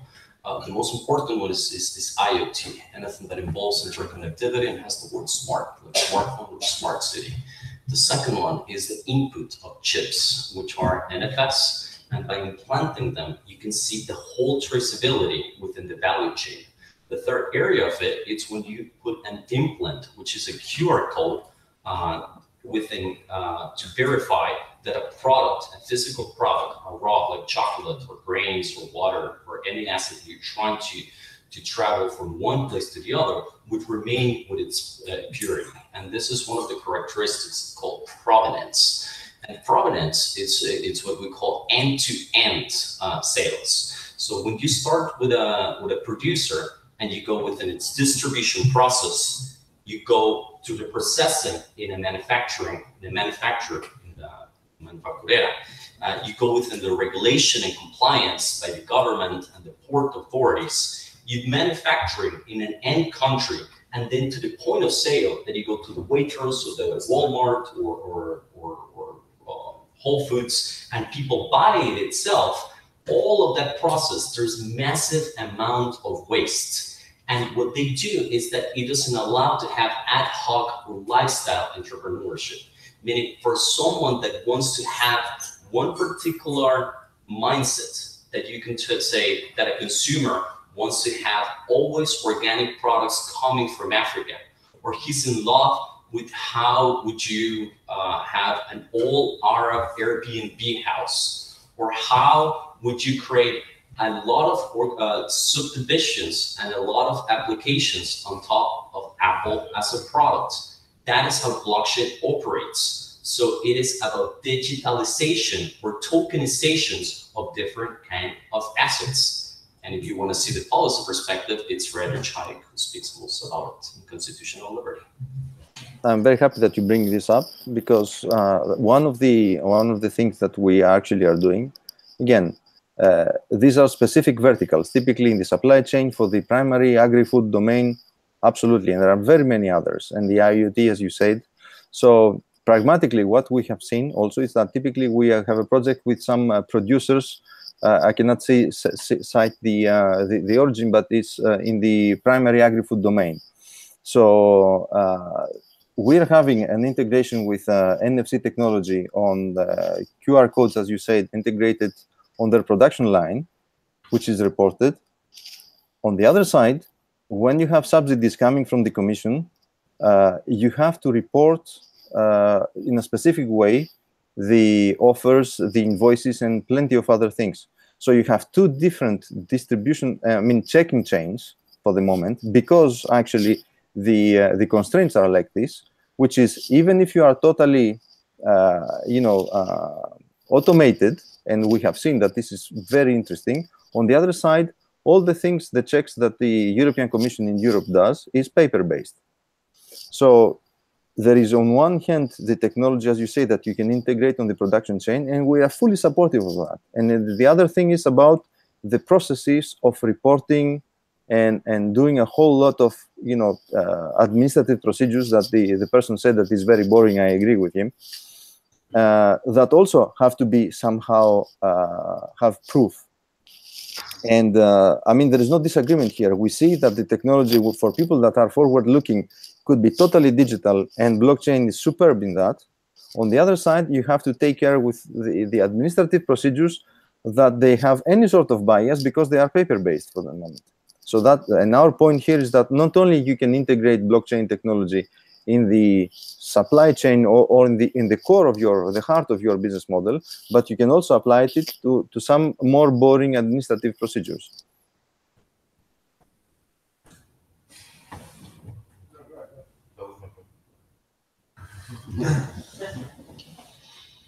If you allow me, I have a question. Actually, more than a question, is a riddle, or an example that I'm trying to solve since quite some time. So I want to take this example. We're supporting a social entrepreneur. It's a woman in the north of Ethiopia. There is very little access to the internet, to electricity. She's producing textile, handcrafted textile, and she hires 25 marginalized women. These are women that have been abandoned by the husband, and in the rural community of Ethiopia, unfortunately, when you're abandoned by your husband, you're also marginalized by your community. So she made it a point to train them and use them as their employees. Now, I want to report on the impact that not only her company is super functioning, she sells in Ethiopia as well as other markets, and we help her with the market access. Now, what I wanted to do is validate and value the impact, the social impact that she's creating, right? So she says, I'm hiring 25 marginalized women, which is great. I can see the different SDG and the different metrics as we possibly have developed. But now, the question that I haven't been able to resolve or to solve is, okay, she says it's 25 women. How can I say that those 25 women have a contract on employment that is longer than a week after she has reported? How can I see that the work or the work environment is an appropriate work environment? And how can I see that she really pays what she claims that she claims that she pays? Because once I can then validate that, and I'm sorry if I use third party, but by third party I certainly didn't mean any state or government, but rather all the people that have an incentive in validate this information. So how can I make sure that there is a mechanism in place that I can have people validate this information and there is a retribution or a token retribution for this process of validation? And this question is then is certainly for you, but also you, I would like to hear from you. Thanks. I can answer that one because if I'm sorry, I have to catch a plane, so I have 10 more minutes, and this is an exciting topic. I wanted to share something that it is a concrete case that we also face, which is similar to that. You don't have to be, in a non-digital environment to face these problems. We're having a very precise problem that it has been reported to us about getting subsidies for training and in Europe. So I have people that are actually auditors that are actually trying to understand whether these trainings happened, and when they ask for presence list, typically they know that people say, yeah, we'll give it to you. I mean, and when you are here, we're going to show it to you. It's like if they have created the presence list before, while drinking the coffee, before the auditors came into the room. So we also have in geographies like Europe, where we have much more digital environments, similar problems on proof of the things existed. And I share most of the comments that have been made before on the fact that if you do not introduce some of the technologies like blockchain or other technologies that allow you to have a proof that things existed in your production chain, it is extremely difficult to solve. So, and I fully agree with all the people that say that we need to get more into the ultimum, which is the autonomous organization with everything that is, written in smart contracts. But until we get there, we need to find steps where some of the processes are at least undeniably anchored either to blockchains or other technologies that allow us to go back and verify. That's the little I can say. Okay, thank you very much. I think that this was very insightful, really from your concrete experience in supporting social entrepreneurs. We wish you a wonderful trip. Thank you very much. And Miro has my contact, so I would be delighted to continue the discussion. I'm very sorry that I have to disconnect now. Have a nice workshop and all the best. Thank you very much. All the best. And with this, we have now come to the presentation of Karl from the European Commission. And I would suggest that we don't have a coffee break because we have to be out of the room sharply at 12 o'clock. So if somebody really needs to go, or you migrate and come back, and so that we really utilize these 45 minutes what we still have. So I will put Carlos' slides on and then we can start. Okay, thank you. First of all, thanks for a very interesting and rather technical discussion. To be honest, I'm not so long time engaged in blockchain, and I have a quite huge experience in the topic you just mentioned about how do you verify whether a contract is established, yes or no. And regarding this, I was already thinking a lot how you can change it, because we have in these kind of funding programs a lot of problems with assessment of the result, but also with the effect of creaming, because a lot of tendencies are going now to result-based finance, for example. I'm a bit going into another street, but it's really interesting because I'm really curious how blockchain could solve these kind of things, because it's not because you don't have a third party, how can you still verify that the contract is established? Because, for example, if you have, as you said, the training schemes, you have 10 people that you have to train, they have to reach a certain degree. Now, these new methodologies would say we will assess them on the basis of the result of the final assessment, and then we will pay for everybody who passes. But on the other hand, you don't know whether these final results, if they are really measurable and they have an impact in their further job, for example. And that's something where I'm curious what blockchain could do to go beyond this verification of yes or no, it's black or white. So that's a bit a difficult point. But now I go into my regular presentation that we can discuss later on. When I was following here the discussion, rather say debate, I'm really happy, because that's really what I expected and I hoped for, to see how I can deal with this on a pragmatical side, because that's especially what the European Commission wants to do, especially while we are looking on social enterprises. Because the whole blockchain tech is quite ambitious, it's quite fancy, everybody's talking about it, nobody knows what it is. We have nodes and miners, etc., etc.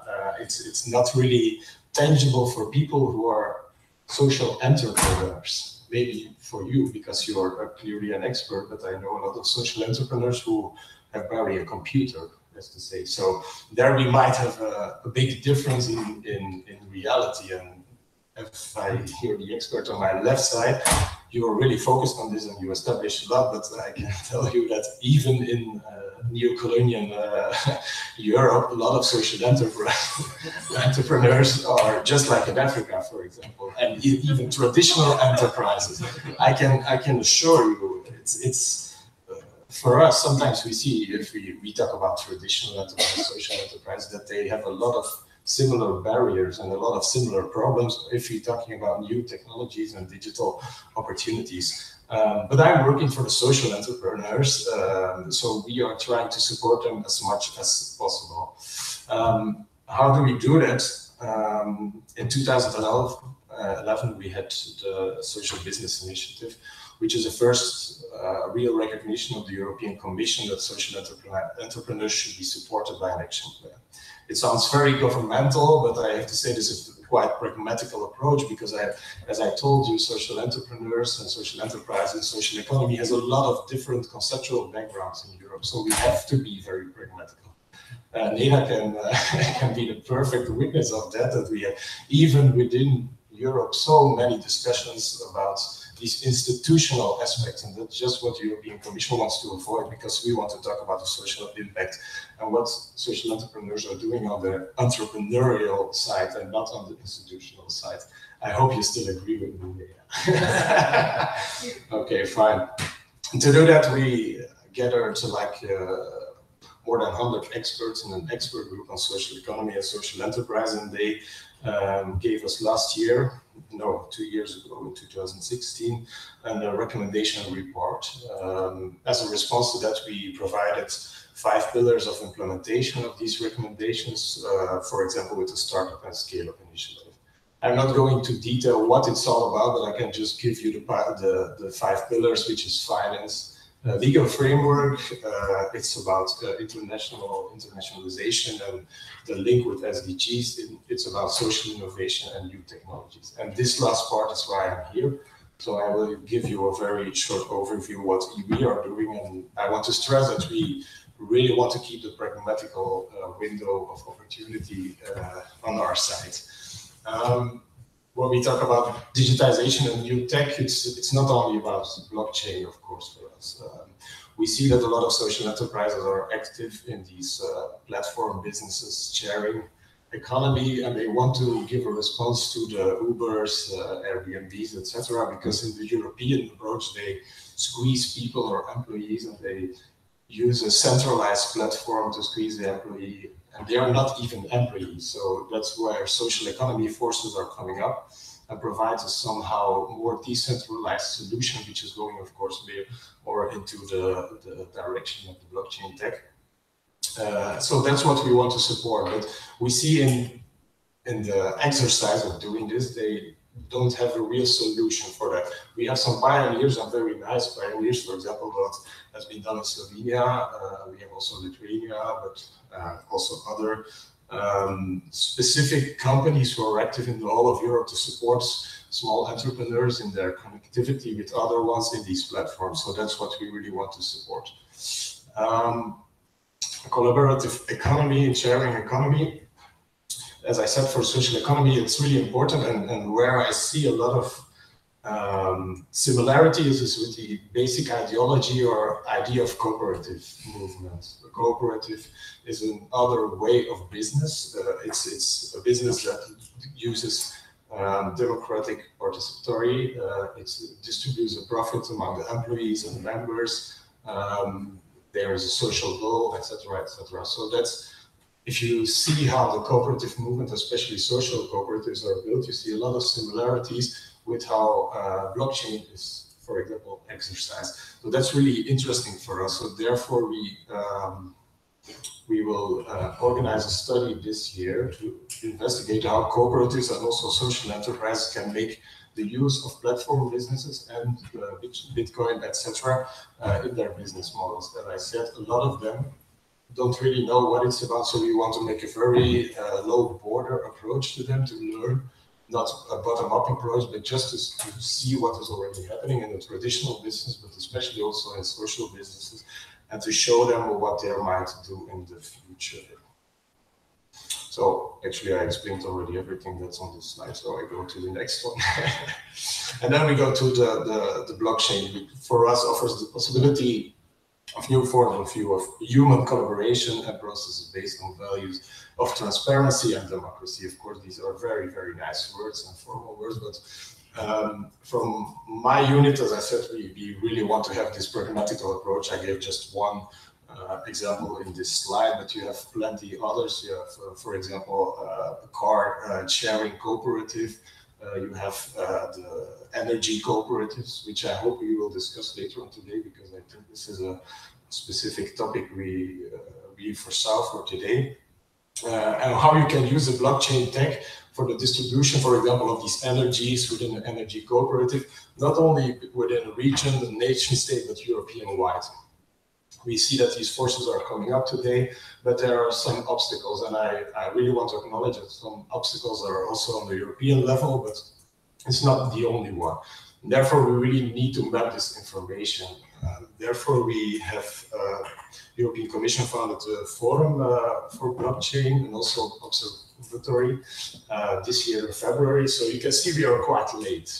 Blockchain tech is already quite old, fintech as well. Fintech is totally different discussion for the European Commission, because it's quite difficult if you see what the legislation problems were in the United States a few years ago. So precautiousness is on our side, let's say, on the fintech side. But on the blockchain, especially towards energy, we are really interesting to see what it might give. And therefore, these forum and observatory are established this year. I had another example, and last interesting one is the European Prize for Blockchain for Social Good. It's especially targeted to social enterprises to come up with specific answers that are making use of the blockchain tech to tackle a social challenge or a social goal, etc. So it's again a pragmatical approach to support the bottom-up existence of these enterprises and of their activities. Next to this, and I forgot to add it in the slide, is the partnerships between countries and cities that are also supported from our DJ Grow, where we want to connect across European borders, small cities, medium cities with each other to see how blockchain can be integrated in their smart city approach. It only started last year, but because of the huge success, a lot of other cities could join this year. For example, Idria, I guess, in Slovenia. So I think that blockchain must be a very important aspect of this support from the Commission, and I'm really looking forward to the results. So, small conclusion: social economy and social enterprise have to make most of the possibilities that digitalization creates, so as to achieve their social and environmental objectives. Therefore, I really want to emphasize the importance of blockchain in the energy distribution, and I'm really looking forward to learn more about this, because we got so many questions about this tech that I have to say we are not specialist enough to answer, and we see that there is not enough knowledge yet within the European countries to distribute it at a European level. Maybe in other countries outside Europe we can use these kind of technologies, because it's really an interesting thing to, as you said, to avoid a third-party verification or distribution of energy, and to use really this blockchain to match the prices, the supply and demand of different clean energy projects. But on the other hand, we have to warn as well, and should stay attentive to not only be directed on the ways social economy actors could use digital economy, but also ensure that social economy actors can participate. And I think that's really the merit of the blockchain tech, that it's a participatory thing, and that it's really matching with the ideology, or let's say the backbone of social economy and social enterprise, that its participation is about democracy, social impact, and fair distribution. Thank you very much.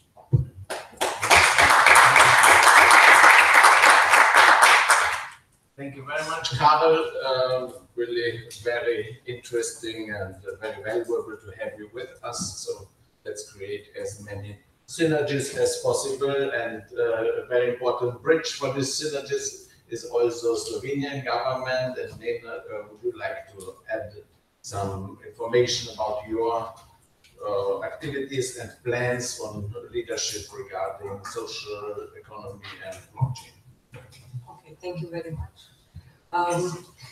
I would start maybe with the replaying concerning some issues that were pointed out today about the regulatory system and the power of the state and the destroying power of the state when, or limiting power of the state when it comes to blockchain companies. Yes, I agree that state is limiting an operation of blockchain companies or business in some way. No, you are not right, because I will ruin this. No. Because when you have new system and when you use the new method to develop some transformable business, you need to get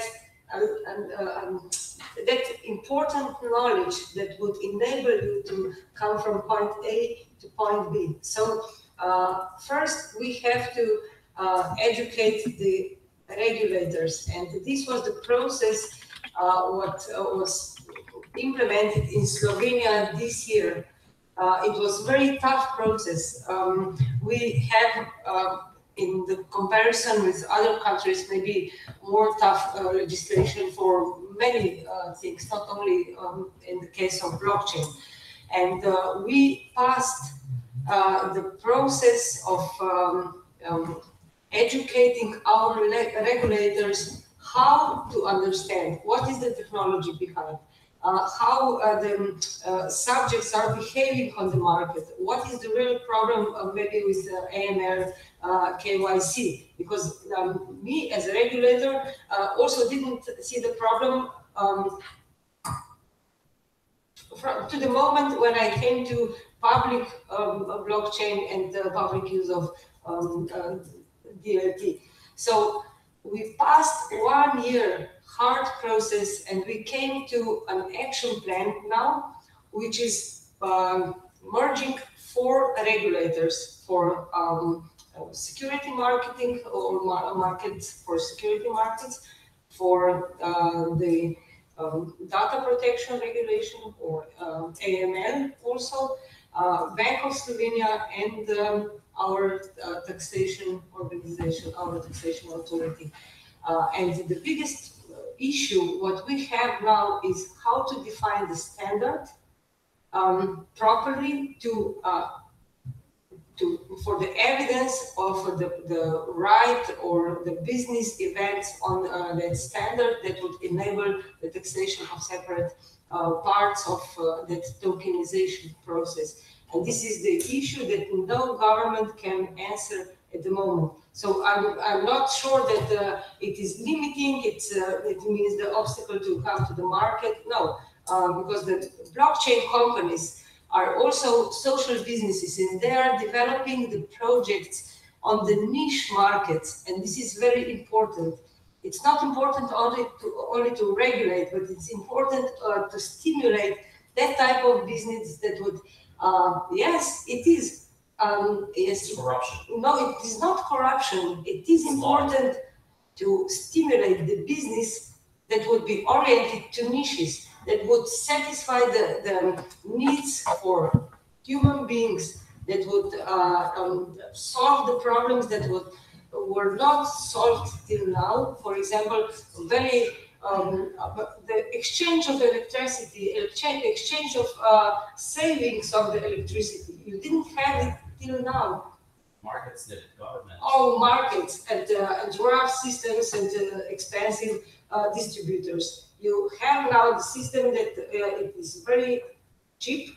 It is there are no intermediaries, and it's not a corruption if you start to build the system within niche market under the existing regulation you have, and modifying the regulation together with building the market. Yeah. I don't think it's the corruption, and I don't think that we don't need this, because a lot of blockchain initiatives really solve the social problem or social inclusion problem or social activation problem. I think this is very important. So we started to prepare that action plan that would be oriented to first to mapping what situation we have. Also, the European Commission is doing this under observatory. We are going to define the taxation, and we are going to prepare the regulatory environment, not with the interruption or participation as a third party. No, there will be no third party, but the government can be the same partner at P2P as all other community can be. What if I don't want to invite this government the next one to my thing? Why not? Because you need the regulator to be regular to report on the regulator is the market, business. not the government. If you want to regulate what is the price of a bottle of water, try going and sell this for 10,000 pounds. You will not sell this for 10,000 pounds. You will not sell this for $1 million. The market creates a price system incentive to regulate what do you need and what are someone else going to provide. Regulations are created by the markets and are imposed against governments. Oh, but there is a difference between regulation and the self-regulation, and the market can bring the self-regulation, and the government. Regulation in the European Union, it means IBM trying to destroy blockchain. That is the only thing that happens. Yeah, but we don't have the time for this discussion. I actually have a point because I think it's an important discussion in the blockchain industry. And I actually think there's a bit of a confusion. I studied economics, and there's a very clear statement, even from market economists, that if there are externalities or any types of market failures which actually happen, the government is supposed to intervene, and this is market efficient. So I think there's a really strong difference, and this is a kind of ideological view, but I would say from purely economics, efficiency, and effectiveness point of view, there is an argument for the government to step in. However, in what way, that's the whole discussion in economics and development economics that we don't want to get into, but I would like to raise this point.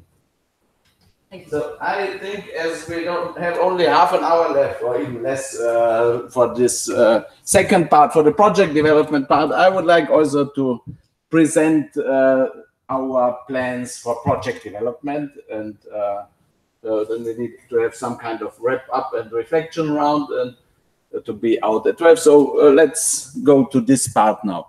So we said that. Yes. So just 1 second. I mean, there is a sparkle of very interesting discussion, and I invite all of you to stay for lunch, or we can have this discussion over lunch. But I think that you're rightly pointing out that there was an agenda, there is a schedule to maintain, and I think this is the exciting part of this workshop is coming now, where we actually put ourselves at work. Yes, exactly. So Julius, I don't know if you and if you guys are staying, would love to continue this conversation with everybody that is interested, but let's move on. So as you can see, we have put together already some ideas on how to create blockchain-based information systems, solutions for which would connect young climate entrepreneurs with global climate finance. And this going to present to you. We have had already activities also in Bonn at the climate change conference last 2 weeks, side event on business model innovation and blockchain for youth engagement climate action. That's you can find it on our homepage. It's glotcha.info. If you go here, glotcha.info, and in the news section here you find then the link, and from here you get to this video on demand from our side event. Because in the agenda you can also see information that we would have a contribution from Alexei Shadrin from the DAO IPCI about blockchain transaction platform for mitigation outcomes, and he has presented it also at this side event. That's the one here is Alexei Shadrin, and he's also presenting in his presentation a case from Chile, where they are developing decentral photovoltaic system solutions in rural areas of Chile, and that they make it possible for these households or for these young climate entrepreneurs to receive carbon credits from the global carbon markets for this remote area photovoltaic solutions based on smart meters and this blockchain-based transaction platform. So this is a very important element that you know that we have the technology partners for really implementing concrete solutions for sustainable energy entrepreneurship. But now some brief information regarding what our organization is working on and what the background is. So you all know we have a problem, planetary boundaries, climate change, everything. And our approach is that we need a systemic solution to get everybody engaged. And a key element is that we need to give the contributions of the individual value. We need to give youth climate action a value, youth SDGs action a value, and award this. And the economic rationale for this is local provision of global public goods. A second element is global institution building and partnerships with the United Nations, which has the global mandate. And there's one element of the systemic innovation is local institution building. There need to be in every city and every local community needs to be a place where young people can go to and get the access to the internet, access to knowledge, access to funding and technology, so that they can help the world to address global challenges. Then we have a resource mobilization campaign, and we have also a gamification component with City Climate Olympics and also with the youth music contest. This we've just been at this market failure element and how market economy is producing these externalities, and we have to fix this with new avenues for the provision of global public goods by individual lifestyle entrepreneurs, whatever. There are so many opportunities, and we are working here with UNIDO on this information systems for youth empowerment for Agenda 2030 action based on social entrepreneurship and blockchain technology. I've mentioned it already in the presentation. One of the technological innovations that this Agenda 2030 marketplace is built on is blockchain technology. We have here also a poster from our exhibit in Bonn, but we were not allowed to put it on the wall. Another element is satellite technology-based access to the internet, because we need to get everybody included in this global challenges action networks. But this means also that we need to provide information links, and the internet is the main information link for really informing the local actor about global goals, and also the global actors with the resources about outcomes of local action, so that it can be rewarded. And satellite technology solutions for internet access are very cheap, and we are having tomorrow talks with somebody who used to work with Eutelsat and for pilot projects in Chad on this element, because also these local centers need to be connected to the internet, and this is one of the technological solutions. A key element of this sustainable energy entrepreneurship is the fact that in this sustainable energy markets, there is a huge margin for profits, because the renewable energy technologies prices are going down, and the prices for fossil fuels, due to scarcity, but also due to carbon taxes and other dynamics, are in tendency going up, and there's a huge potential to really make economically reasonable projects already now without any global connection, but especially if we add global incentives derived based on these co-benefits, global co-benefits of these sustainable energy entrepreneurship solutions in terms of carbon emission reduction and other SDGs co-benefits, there is a great potential for profit.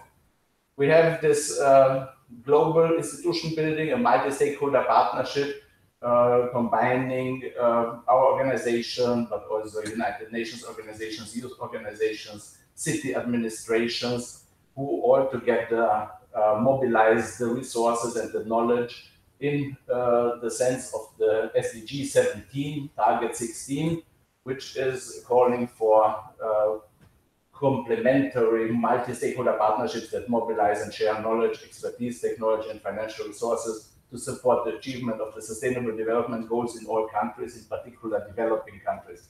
And with this innovation, we are implementing also a global commons governance mechanism so that the resources that are mobilized are in a cooperative setting, has been mentioned before. And it is also the plan that this structure will receive in Austria then the status of a quasi-international organization like the Ban Ki-moon Center for Global Citizens or the Sustainable Energy for All Secretariat here. And there are some other organizations which have tax benefits because they work in this cooperative framework with the United Nations and national authorities. Local institution building, setting up such a physical space, institutional and technological infrastructure where young people can come, get access to internet, to knowledge, technology and finance to contribute to the SDGs. And it's also a key element for the trust building, because for global level players to channel financial resources to the local actor, they need to trust that this person who is claiming to do something or having done something is real, that the action and the impact is real. And for this, partnering with city authorities and municipalities on the local level is one of the most reliable ways, because these governance structures will remain there and have also the proximity to the spaces where the action and the impact are taking place. We have the resource mobilization campaign. We have said to the global philanthropy players, it's the Giving Pledge signatories, Bill Gates and Warren Buffett. They have convinced 170 billionaires' families. They have told them to sign a pledge, a commitment that they will give back to society half of their wealth before they die. So 170 families did so. So it's more than $400 billion already, so to say, promised. It's in the air, but it's not really reaching these Agenda 2030 social entrepreneurs or climate entrepreneurs. So we said, please, let's make a new generation of the Giving Pledge, and let's make a climate action Giving Pledge, and pledge that $100 million out of these 400 billion will be really channeled towards youth empowerment and also towards youth climate action.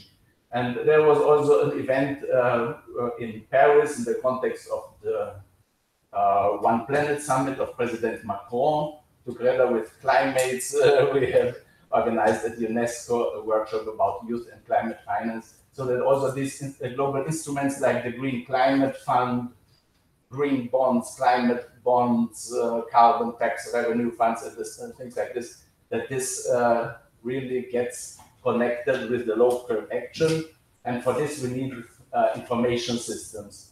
This again, from this call for resources, we said, let's create income opportunities for those who take action. We also will create this Agenda 2030 marketplace that will document, evaluate, and certify youth climate action impact and connect it with blended financing from local and global public, private, and philanthropic sources. And that's the information infrastructure that we are aiming for, and that's also the focus of today's project development effort. We have to get there because young people, in order to be entitled or to be really have a chance to get access to global climate finance, need this information infrastructure. And so let's try to develop this. We are going to have in the coming months, together with the COP24 Special Envoy for Climate Change, the high-level climate champion, Tomasz Hruszczov from the COP24 presidency from Poland, We will have a climate action giving pledge dinner in New York. He has the task to promote non-state actors climate action, and he said he will give those climate action philanthropists, pioneers a floor at the COP24 if they decide to really earmark money for this kind of activity. As I said, we've had this event also on business model innovation in Bonn, and we want really from ideas to action, and that's today's event. And a concrete possibility to submit a project is the Green Climate Fund. They have had till now projects in a range starting at $10 million, but since 2-3 months ago, there is a simplified application procedure, so they are also allowing projects between $1 and $10 million. And we've had already talks with people who are leading the Green Climate Fund activities in Morocco, but there was then some clashes in this company, Bayer Capital, and Lauren Carter had left that company. So we are now thinking of perhaps trying to do this pilot in another country.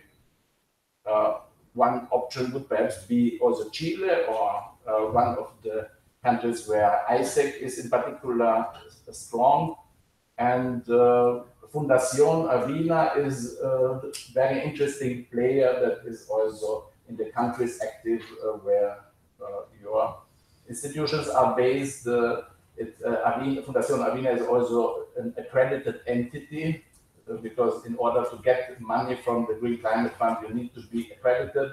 UNIDO, unfortunately, is not yet accredited, but I would suggest that we explore options towards developing really a project which could be in the range of several $7 million, and really based on these blockchain solutions that already Alexei has implemented, but bringing it to scale, that it really would model with which connects all the relevant stakeholders, which is scalable, that this could be submitted there and provide also an interface between this small scale or micro scale local action and global funding. This project title was Unlocking Climate Finance for Youth with Blockchain Technology, and the rationale is that climate action is the biggest business opportunity of the world, because with the Paris Agreement, the world has agreed to switch all energy systems towards renewable energy, and there are trillions, tens of trillions and hundreds of trillions of investment, and also of ongoing market potentials there. And there is the challenge to connect the young people with this global financial resources. And the hypothesis of this project is also that it's not enough to have the technological innovation, but it has to be in combination with institutional innovations and with business model innovations. And so that's the aim. And in terms of business model innovation and also this challenge of connecting micro enterprises with global climate finance, there are already activities of the Green Climate Fund. There was a request for proposals for projects and programs in support of micro and small and medium enterprises. So we can already build on the proposals that have been submitted there. Elements are youth sustainable energy entrepreneurship business model, blockchain technology-based transaction platform, global local institutional framework with this Gotcha partnership, as we said, and with local level entry points, and outlining also technology facilitation mechanism for microscale climate action, and with pilot activities in one or more of the countries that we choose, and capacity building and some efforts towards standardization and towards scaling of such an approach, that we really get into a company building mechanism where we would then really globally set up tens of thousands of micro sustainable energy entrepreneurship companies in a cooperative structure if possible. So these are some of the ideas, and I would be interested to hear your feedback within the next 10-15 minutes. And then we have the closing and feedback round. Please. You have to leave. But I'm happy you stayed to hear also this because I know it's a very attractive competing program at the Hofburg now. So we are competing with Schwarzenegger. Before leaving this, I want to thank you so much for your ongoing efforts, and thank you to all the panelists. It was really enjoyable. Really enjoyed the conversation. Also, the debate really cool. Hope we get to pick it up at some point in time. And for all the views that are here, thank you so much for making the time and effort. And just keep it lean and stay youthful and energetic and dynamic, because it's going to take you far. Yeah, very good. Yeah.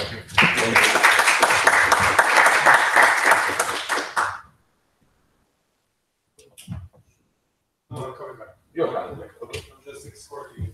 Okay. VIP treatment. So, what are your thoughts on the outline, the project initiative?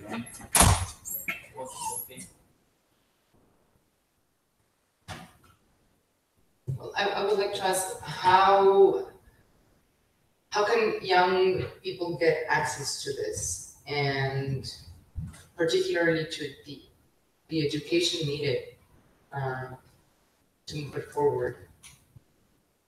For the time being, in this kind of project initiative, the entry points are very limited, because it will be then, when it will be operational, there will be e-learning modules and also trainings in these Gloccia centers, in these local centers, especially starting with these pilot activities. So now, if there would be young people interested to set up in their cities or their local communities sustainable energy entrepreneurship projects with the aim to getting also global financial incentives for certified emission reductions or for other co-benefits of sustainable energy action, then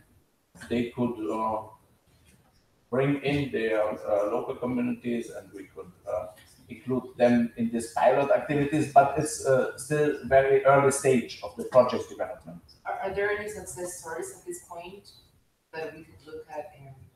It is this project initiative of Alexei. Perhaps I find the sequence where he is talking about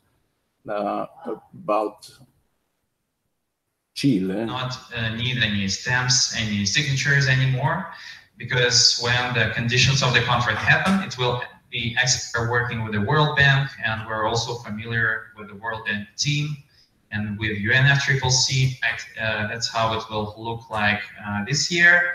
It's accessed via the special Ethereum browser. It's an extension for the Google Chrome, and you just go to a website and you will see the application. Next slide, please. Next slide, please. That's the Mauritius solar power plant project. Next slide, please. We have also tested our ecosystem to issue carbon credits directly to blockchain, because in Mauritius, the carbon credits were transferred from the market registry, which is the centralized conventional registry, and we needed an auditor, KPMG, to ensure that those carbon credits were retired from conventional registry. And another important point about blockchain, I want to stress it out. Blockchain does not solve all the issues that arise in the carbon market and in our real life. We need to ensure that the information that is being put into blockchain is real and it's not a fraud. Blockchain ensures the transparency of the information and prevents it from any alteration. But when we put something into blockchain, we need to ensure that this information is real, is right. Next slide, please. So with all these features and benefits, we're now working on a new type of a project. We see that blockchain and youth can, we see that blockchain can bring a lot of benefits for youth and for the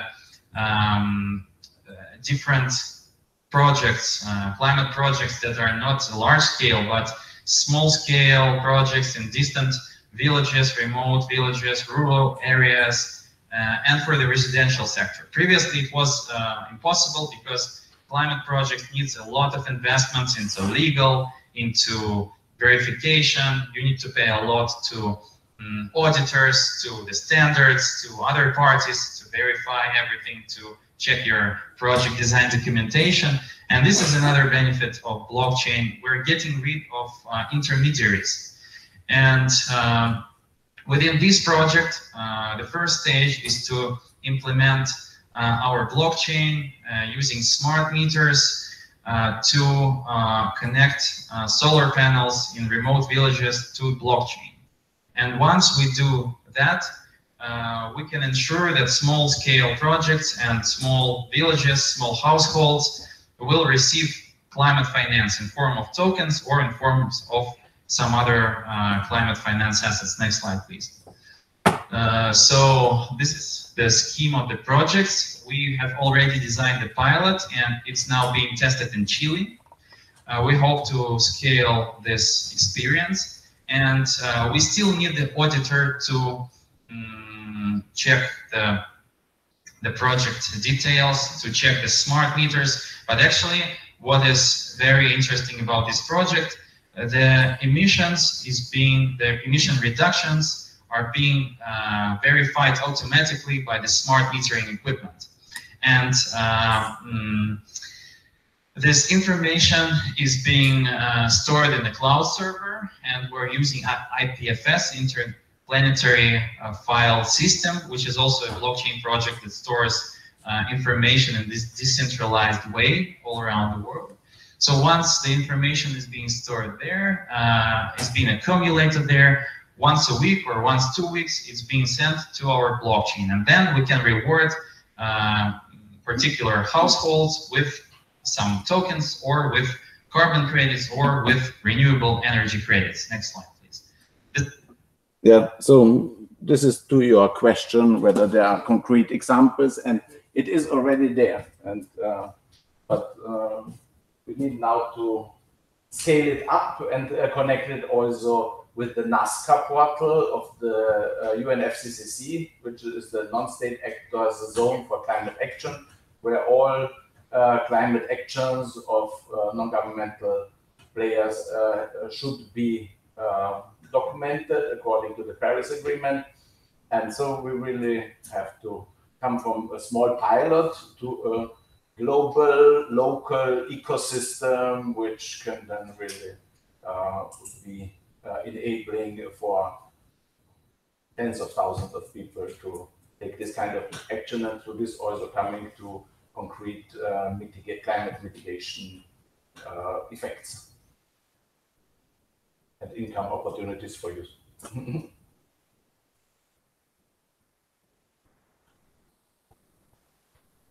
Please. Well, I think it's a great initiative and ideas that you have here with United Nations. I just want to highlight like some of the work that Roberto is doing and some of the possible partnerships that we have to tackle climate change, and some of the projects that we had since 2015 that we worked in Google Campus London with London School of Economics, who were selected by MIT to produce this kind of projects regarding gender, refugees, and climate change. And the same projects we're working with Latinomics at the moment. We're going to try to implement again, not from a policy perspective, which we really don't care, but actually having real impact on people. And for that, within the company that I represent, Eternity, we'll launch an incubator and a venture fund to fund small companies, small startups, business, family entrepreneurs, and we're giving up to 250,000 euros or dollars per startup or per small business entrepreneurs that works with it. They also have a global access to real entrepreneurs, to real businessmen, to real investors, and we're providing working space. So it doesn't exist in Latin America, it exists, but it's not really popular. We work, if it rings a bell, we work. So we established that, inaugurated by the Prime Minister of Liechtenstein. We built it in Liechtenstein, we built it in Bulgaria, we're expanding to Mexico, and we're expanding to other parts in Venezuela and Latin America. So for this kind of initiatives to have a real impact, a real return of investment, a unique value and selling propositions, we have capital. You would be judged according to the capital and to your ideas. To the return investment that you have. But following with the initiative of the United Nations, it's important to highlight how every single blockchain community organization, Ethereum, EOS, NEO, NEM, they have prices and on the educational side for artists, for minority gender women, for people who paint, people who do music, people who create architecture, like on a performance basis, and they've given out millions. I would imagine one foundation, like the Ethereum Foundation, would have very likely given more than all the European Union together, probably within the last 10 years. It's just a scale of how much money has it been raised and how the decision does not depend within us as individuals, but within the governance systems, like the city of Sion that exists within NEO, that they have their own council, and the money, they organize it for social projects, for social programs, to tackle inequality, to tackle human rights and climate change. So online, digitally, there's new cities, there's new forms of organizations that are being built, that they exist as parallel polis, as the first big project out of the city of NEO, as Anarchast, that they all do this kind of projects. So also blockchain is actually creating something large. And where can we find that information? You can shake my hand afterwards. Do we have 1 minute more? No, at the time we have policymakers, NGOs, social entrepreneurs, and super capitalist ninjas together. So it's really nice to just to acknowledge this. But also, I mean, from my perspective that I'm a social entrepreneur, I would like to take a chance to give an input to make this conciliation, because sometimes it's really tough to reach an agreement of what we need. I mean, we agree that we need a social change, no? That maybe the tool could be social entrepreneurship. In my opinion, sometimes I doubt, sometimes I agree. I totally agree that social entrepreneurship is a really nice step from profit-driven culture to the purpose-driven culture. It's nice, it generates good. However, if I have to evaluate a social change inside a social structure, I think having too many social initiatives is actually counterproductive, I think, sometimes. I think one of the main values that, from the governmental perspective of policymakers, could be is trying to build a legal framework for those social entrepreneurship that who work with the SDGs or specifically SDGs, because actually the compliance right now they are just so difficult.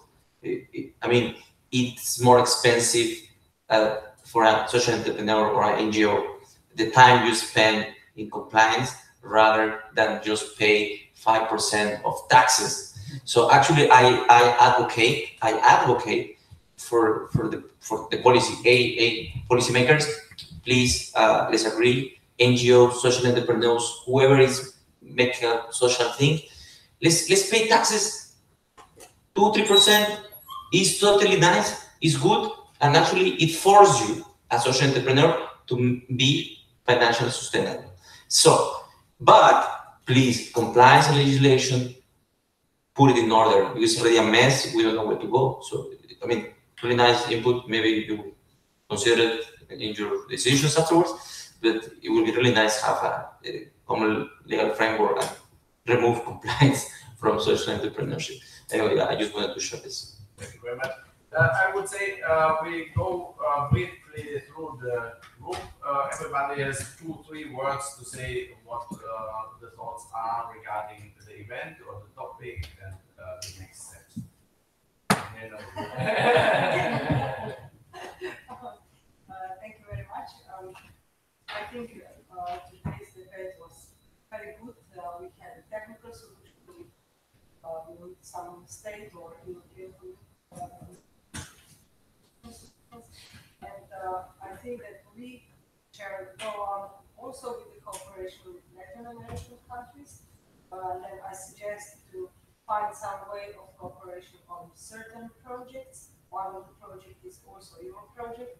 We have some sources of financing, also cross-border programs, and maybe can come here together. We have also Erasmus Plus program that is for supporting for the youngsters to have an exchange, to exchange the knowledge, the experiences, the educational training, and so on. What I think is that we have to move on with these activities. We have to implement the new technology. Also in social business, we have to digitalize and make social business even more efficient and even more attractive for different groups of people, because it is the future. Also, if we are just thinking about social businesses, solving social problems, it's not enough. We have to think about social business to start to build the new economy, the new jobs that will be created in some point of time. We can use that blockchain technology, also IoT, also artificial intelligence, and augmented reality if you want. But yeah, on the other side, there is still human being and we have to create the job and the welfare for that community. Yes, thank you. First, a small response on the compliance, because of course the European Commission is the king of compliance.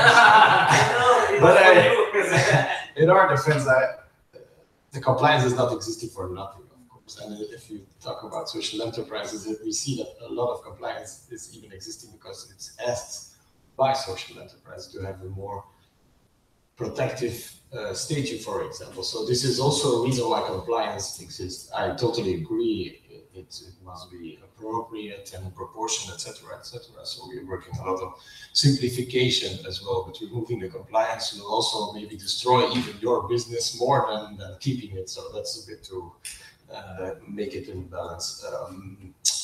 On the rest, I came here and I received what I was hoping for. I'm still hungry for more, I have to say, but it was a good initial debate. For me, it was very wonderful. I want to thank you for your technical and rather ideological approach, but that's good because we need these people as well. Lately, I saw this beautiful documentary about the blockchain and fintech. Where the whole history is described. So now I can phrase this a little bit more with what you are saying, and I understand it way better. From the Commission side, I just want to repeat it for us. The pragmatical approach is really important, and to stay away as much as possible for now from legislation. We are trying to make some or to do some research with a lot of public hearings. So we really want to interact with the technicians, with the people who know what they are talking about, as regards for the fintech, but for the blockchain itself and for the use, we really want to support and to be pragmatical and to respect this bottom-up approach, because otherwise we will kill the system. Thank you.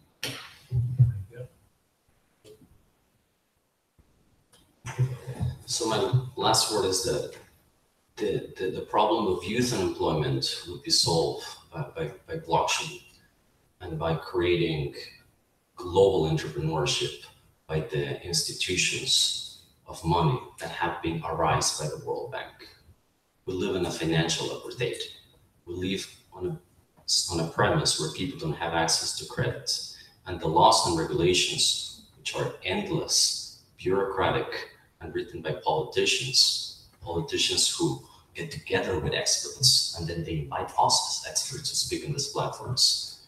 They try to do this. So we would tackle youth unemployment, and we would give global entrepreneurship by people who want to build real products with real value, that has a store of value that cannot be taken away by government whims or taxations, and cannot be taken away because it would be used as a medium of exchange. And those systems of control of money would be evaporated when the governments and the policies don't have the use of legitimate force or violence, which is the constitution of the nation state, according to Weber and according to anyone. So by tackling and by creating global entrepreneurship, we hope that we can get rid of these institutions of violence and money. So thank you very much. We will tackle youth unemployment. So, any other concluding remarks before we give the word to our house owner here? I'd like to say something.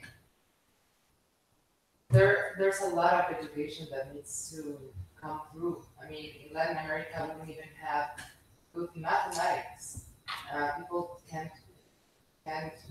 They study engineering, and we see that a large percentage cannot work on what they study because they understand basic mathematics. So with this new technology coming in, if we don't, I understand. I'm gonna have to do. Yeah, a lot of research, and I'm gonna have to focus a lot. And I just think we need to think how we're going to educate everybody to be able to use this and to be emancipated or whatever. But this is a new world, and you were saying this is changing so fast. And one of the things that we say is that the sustainability revolution has the impact of the industrial revolution with the velocity of the technological revolution.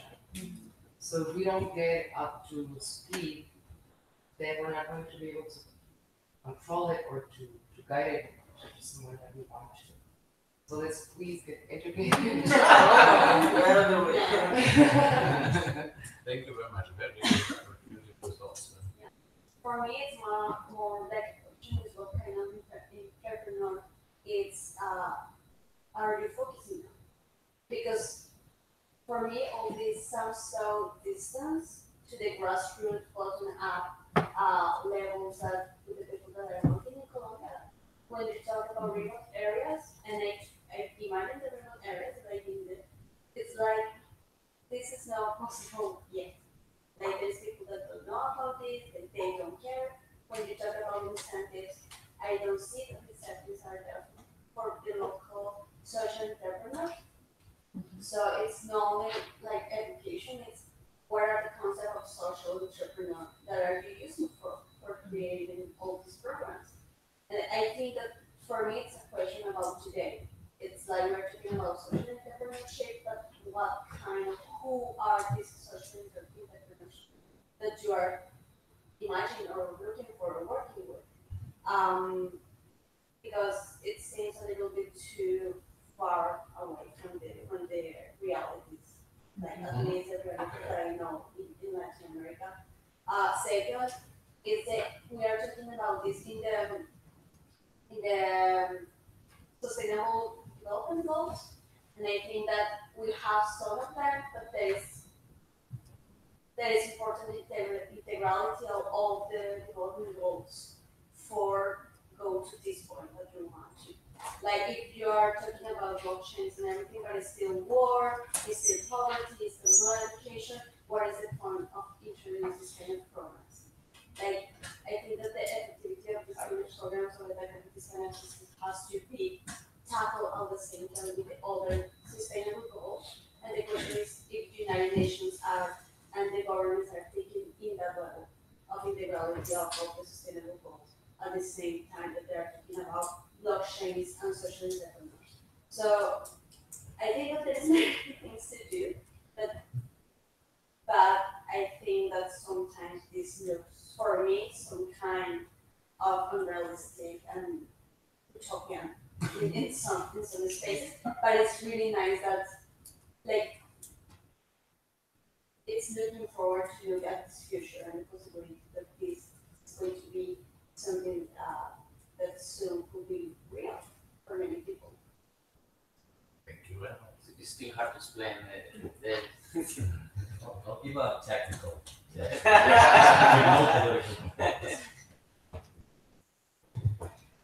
Well, so, you know, I highlight the point of cooperation. So I really believe in cooperation. I don't think that we need to exclude like any organization because we are part of a reality. So we really need to work together, like to achieve, you know, these common goals. Like I want to share something that, for example, the Ecuadorian government did, like, and you know, I'm talking from the educational perspective. The Ecuadorian government included the entrepreneurship class in the curriculum. So, you know, we teach entrepreneurship in the, you know, in high school, you know, so I think that is the most important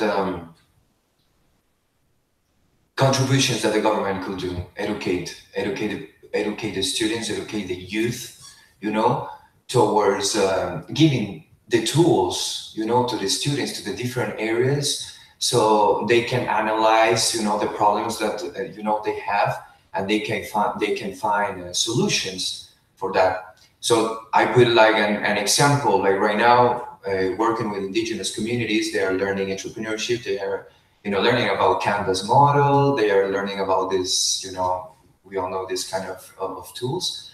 And we can see that, you know, actually they are becoming entrepreneurs, they are finding solutions to their problematic things, they're starting like, for example, to investigate about the plants that they have in their communities and creating soap, you know. So I think it's very important that the government encourages education, you know, and the private sector, you know, do their thing with the market. But, you know, so I talk on behalf of education, you know, how the governments need to improve that.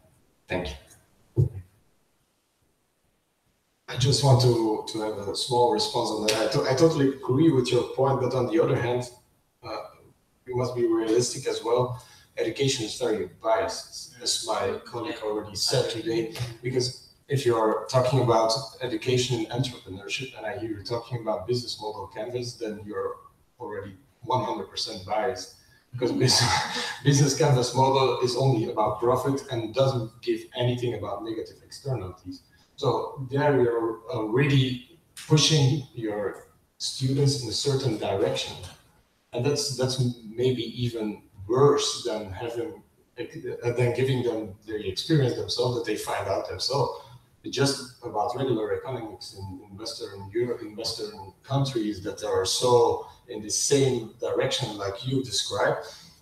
That's fine, but on the other hand, they miss the other opportunities from social, sustainable business, etc., etc. So if you educate them broad and give them a ballot so they can choose, but if you only talk about business model canvas, then you will get just one bunch of the same entrepreneurs, and I don't know if these will be the best ones.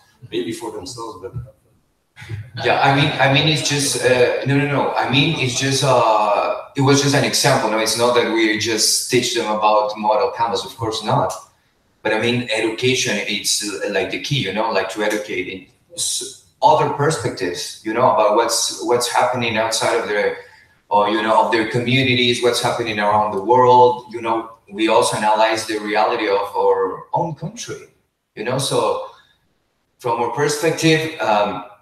I think that's the most important, you know, the tool that the government could do, and that's your job, you know, like to actually give the people a broader view of education. So that's important.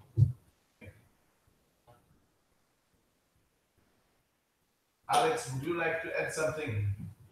Chinese perspective. I still need to do more homework. Yeah, we all need to do some homework and research, and then better learn and then think about it. I think there is a lot of knowledge here. Thanks very much. Thanks very much for Fremantle and also Miro to organize this. I think this is very important. We can do more events like this and share all this knowledge. Thanks very much. Matteo, your concluding thoughts. I mean, I hope you understand the difficulties of this task you just assigned to me. Okay, let me start from the positive note. I think it was very interesting to hear very different perspective, starting from the grassroots perspective and how all this debate or discussion can link it up. And I agree that there is a little bit of work to do there. But rest assured that the people that are working in this domain are very much caring about how we can bring these to the, actually it is the very genesis of all this movement, and correct me if I'm wrong, how do we move away from statal and non-statal actors and empower the very people at the grassroots that are making the impact. And I think this whole debate, and I hope you can confirm that, very much arise from these compelling need to empower people at the grassroots that are making a positive impact. And that could be an economic positive impact, or that could be a social positive impact. But we want to empower the people that are making the difference. And I still believe that we are struggling to make this world a better place. You know, as a father and as a community member, I always try to empower my children and make sure that the world that they're going to grow up in, it's a world that is better than the one that I'm witnessing at the moment. So starting from that, we then move abruptly to the fact that there is a little bit of a political vacuum where states are not able to responding, or maybe they're being abusing, allow me this word, and I hope I cannot be, nobody will quote me. They might have abused their power and their role to foster the community and the people growth and follow more forces that are certainly political but also economical. And from a UN standpoint, I think that there is a great deal of research that needs to be done on how we can make sure that the states and the member states are rather empowering their people and supporting their people. And I think that there were a couple of examples made by Slovenia, that there is, contrary to what is believed, that there is a strong interest and a strong movement also from non-state organizations like the EU and others to make sure that the blockchain and technology like that and the impact that social entrepreneurs can make are recognized and supported. So I think, like always, the truth is a little bit in the middle. It's true that there has been a lot of misguiding representation or misguiding example, but I also believe that there is a cohort of people, a cohort of government that are struggling to make positive change and positive impact. Nobody is perfect, and I recognize that there is still a lot of work to do. But I also recognize that blockchain technology and the model that is behind social businesses, and this is how I started my introduction today, it's a new model that can produce a very positive impact in our world. And I think this is coming from different intervention today, from the great work that you guys are doing at the community level, at the grassroots level, at the educational level, but also your perspective and impetus in presenting some of the great disruption of technology, positive disruption of technology is bringing, and we're fortunate to witness. I also recognize that the EU has and is playing an important role from a research perspective, from a financial perspective, but also from a legislative and framework perspective. I think, and I'm very happy to have met and hear the work that you guys are doing or trying to do, and very happy, certainly with Miro, to continue our cooperation, continues our dialogue. To conclude, I think that today, and time is of essence, but time is also always, and every time we have a meeting with Miro, it's always the same. Like, we start a great deal, a great discussion, and a great deal of intervention, a great deal of contribution, but then there is always something more that needs to be done. So I think we're still in the process, in the making.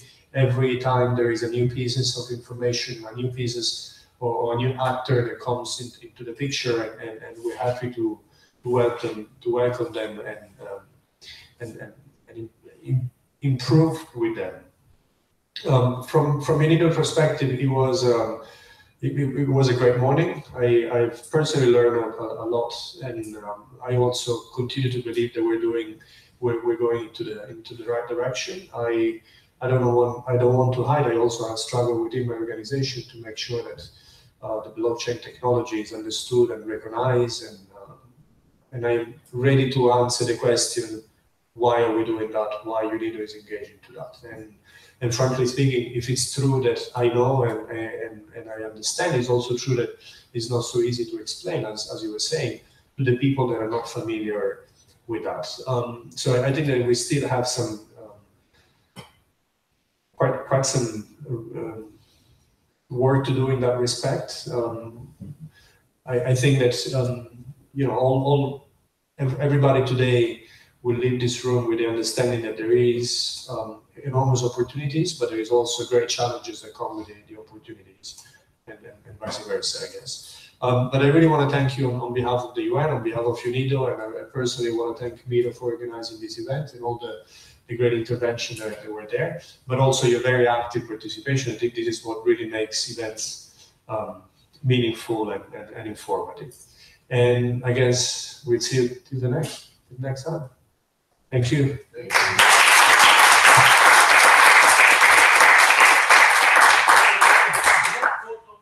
Yeah. If it's not in the social media, never happened. As I said, no, it's a joke. It's a joke. But then, as I said, I would like to continue this conversation for anybody that is interested over lunch. Thanks. Guys, can we move to yeah.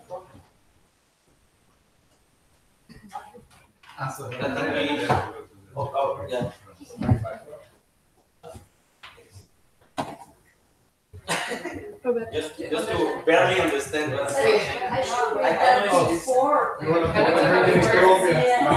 Guys, it's okay. This is what you brought from a United Nations experience.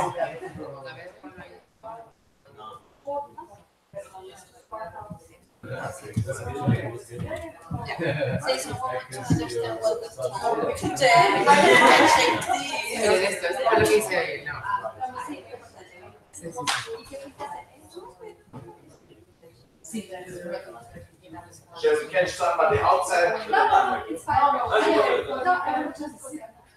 Okay. Can you do it with automatic so that it's with the timer? No, I don't. No, sorry. You don't have to. Yeah.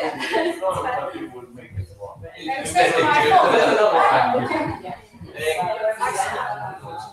Shoot! Okay, guys, now let's do the picture, then we continue talking. Please, come.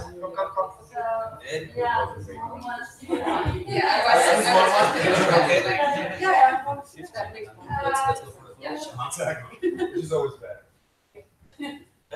Okay. She will manage to fit everyone. Yeah, it's fine. Yes. Yeah. Bye. Yeah, you guys can smile. Blockchain, everybody, blockchain. Blockchain. I will copyright it.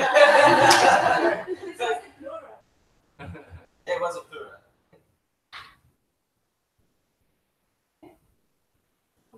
Blockchain. As you know. Hashtag blockchain. Blockchain. And the last one. Put the Facebook to understand us. Overcome it. Bitcoin.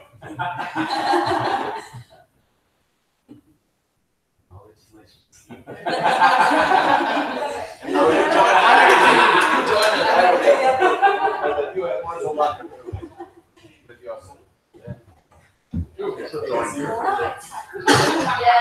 guys, the last one, but this one, you already know what it is? What it is? No, it's a boomerang. Yeah. Okay? So you need to move for 2 seconds. You got it.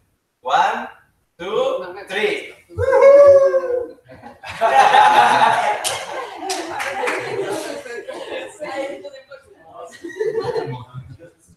I will write you an email.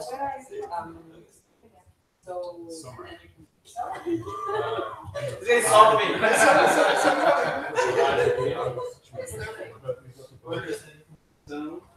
Hey guys, so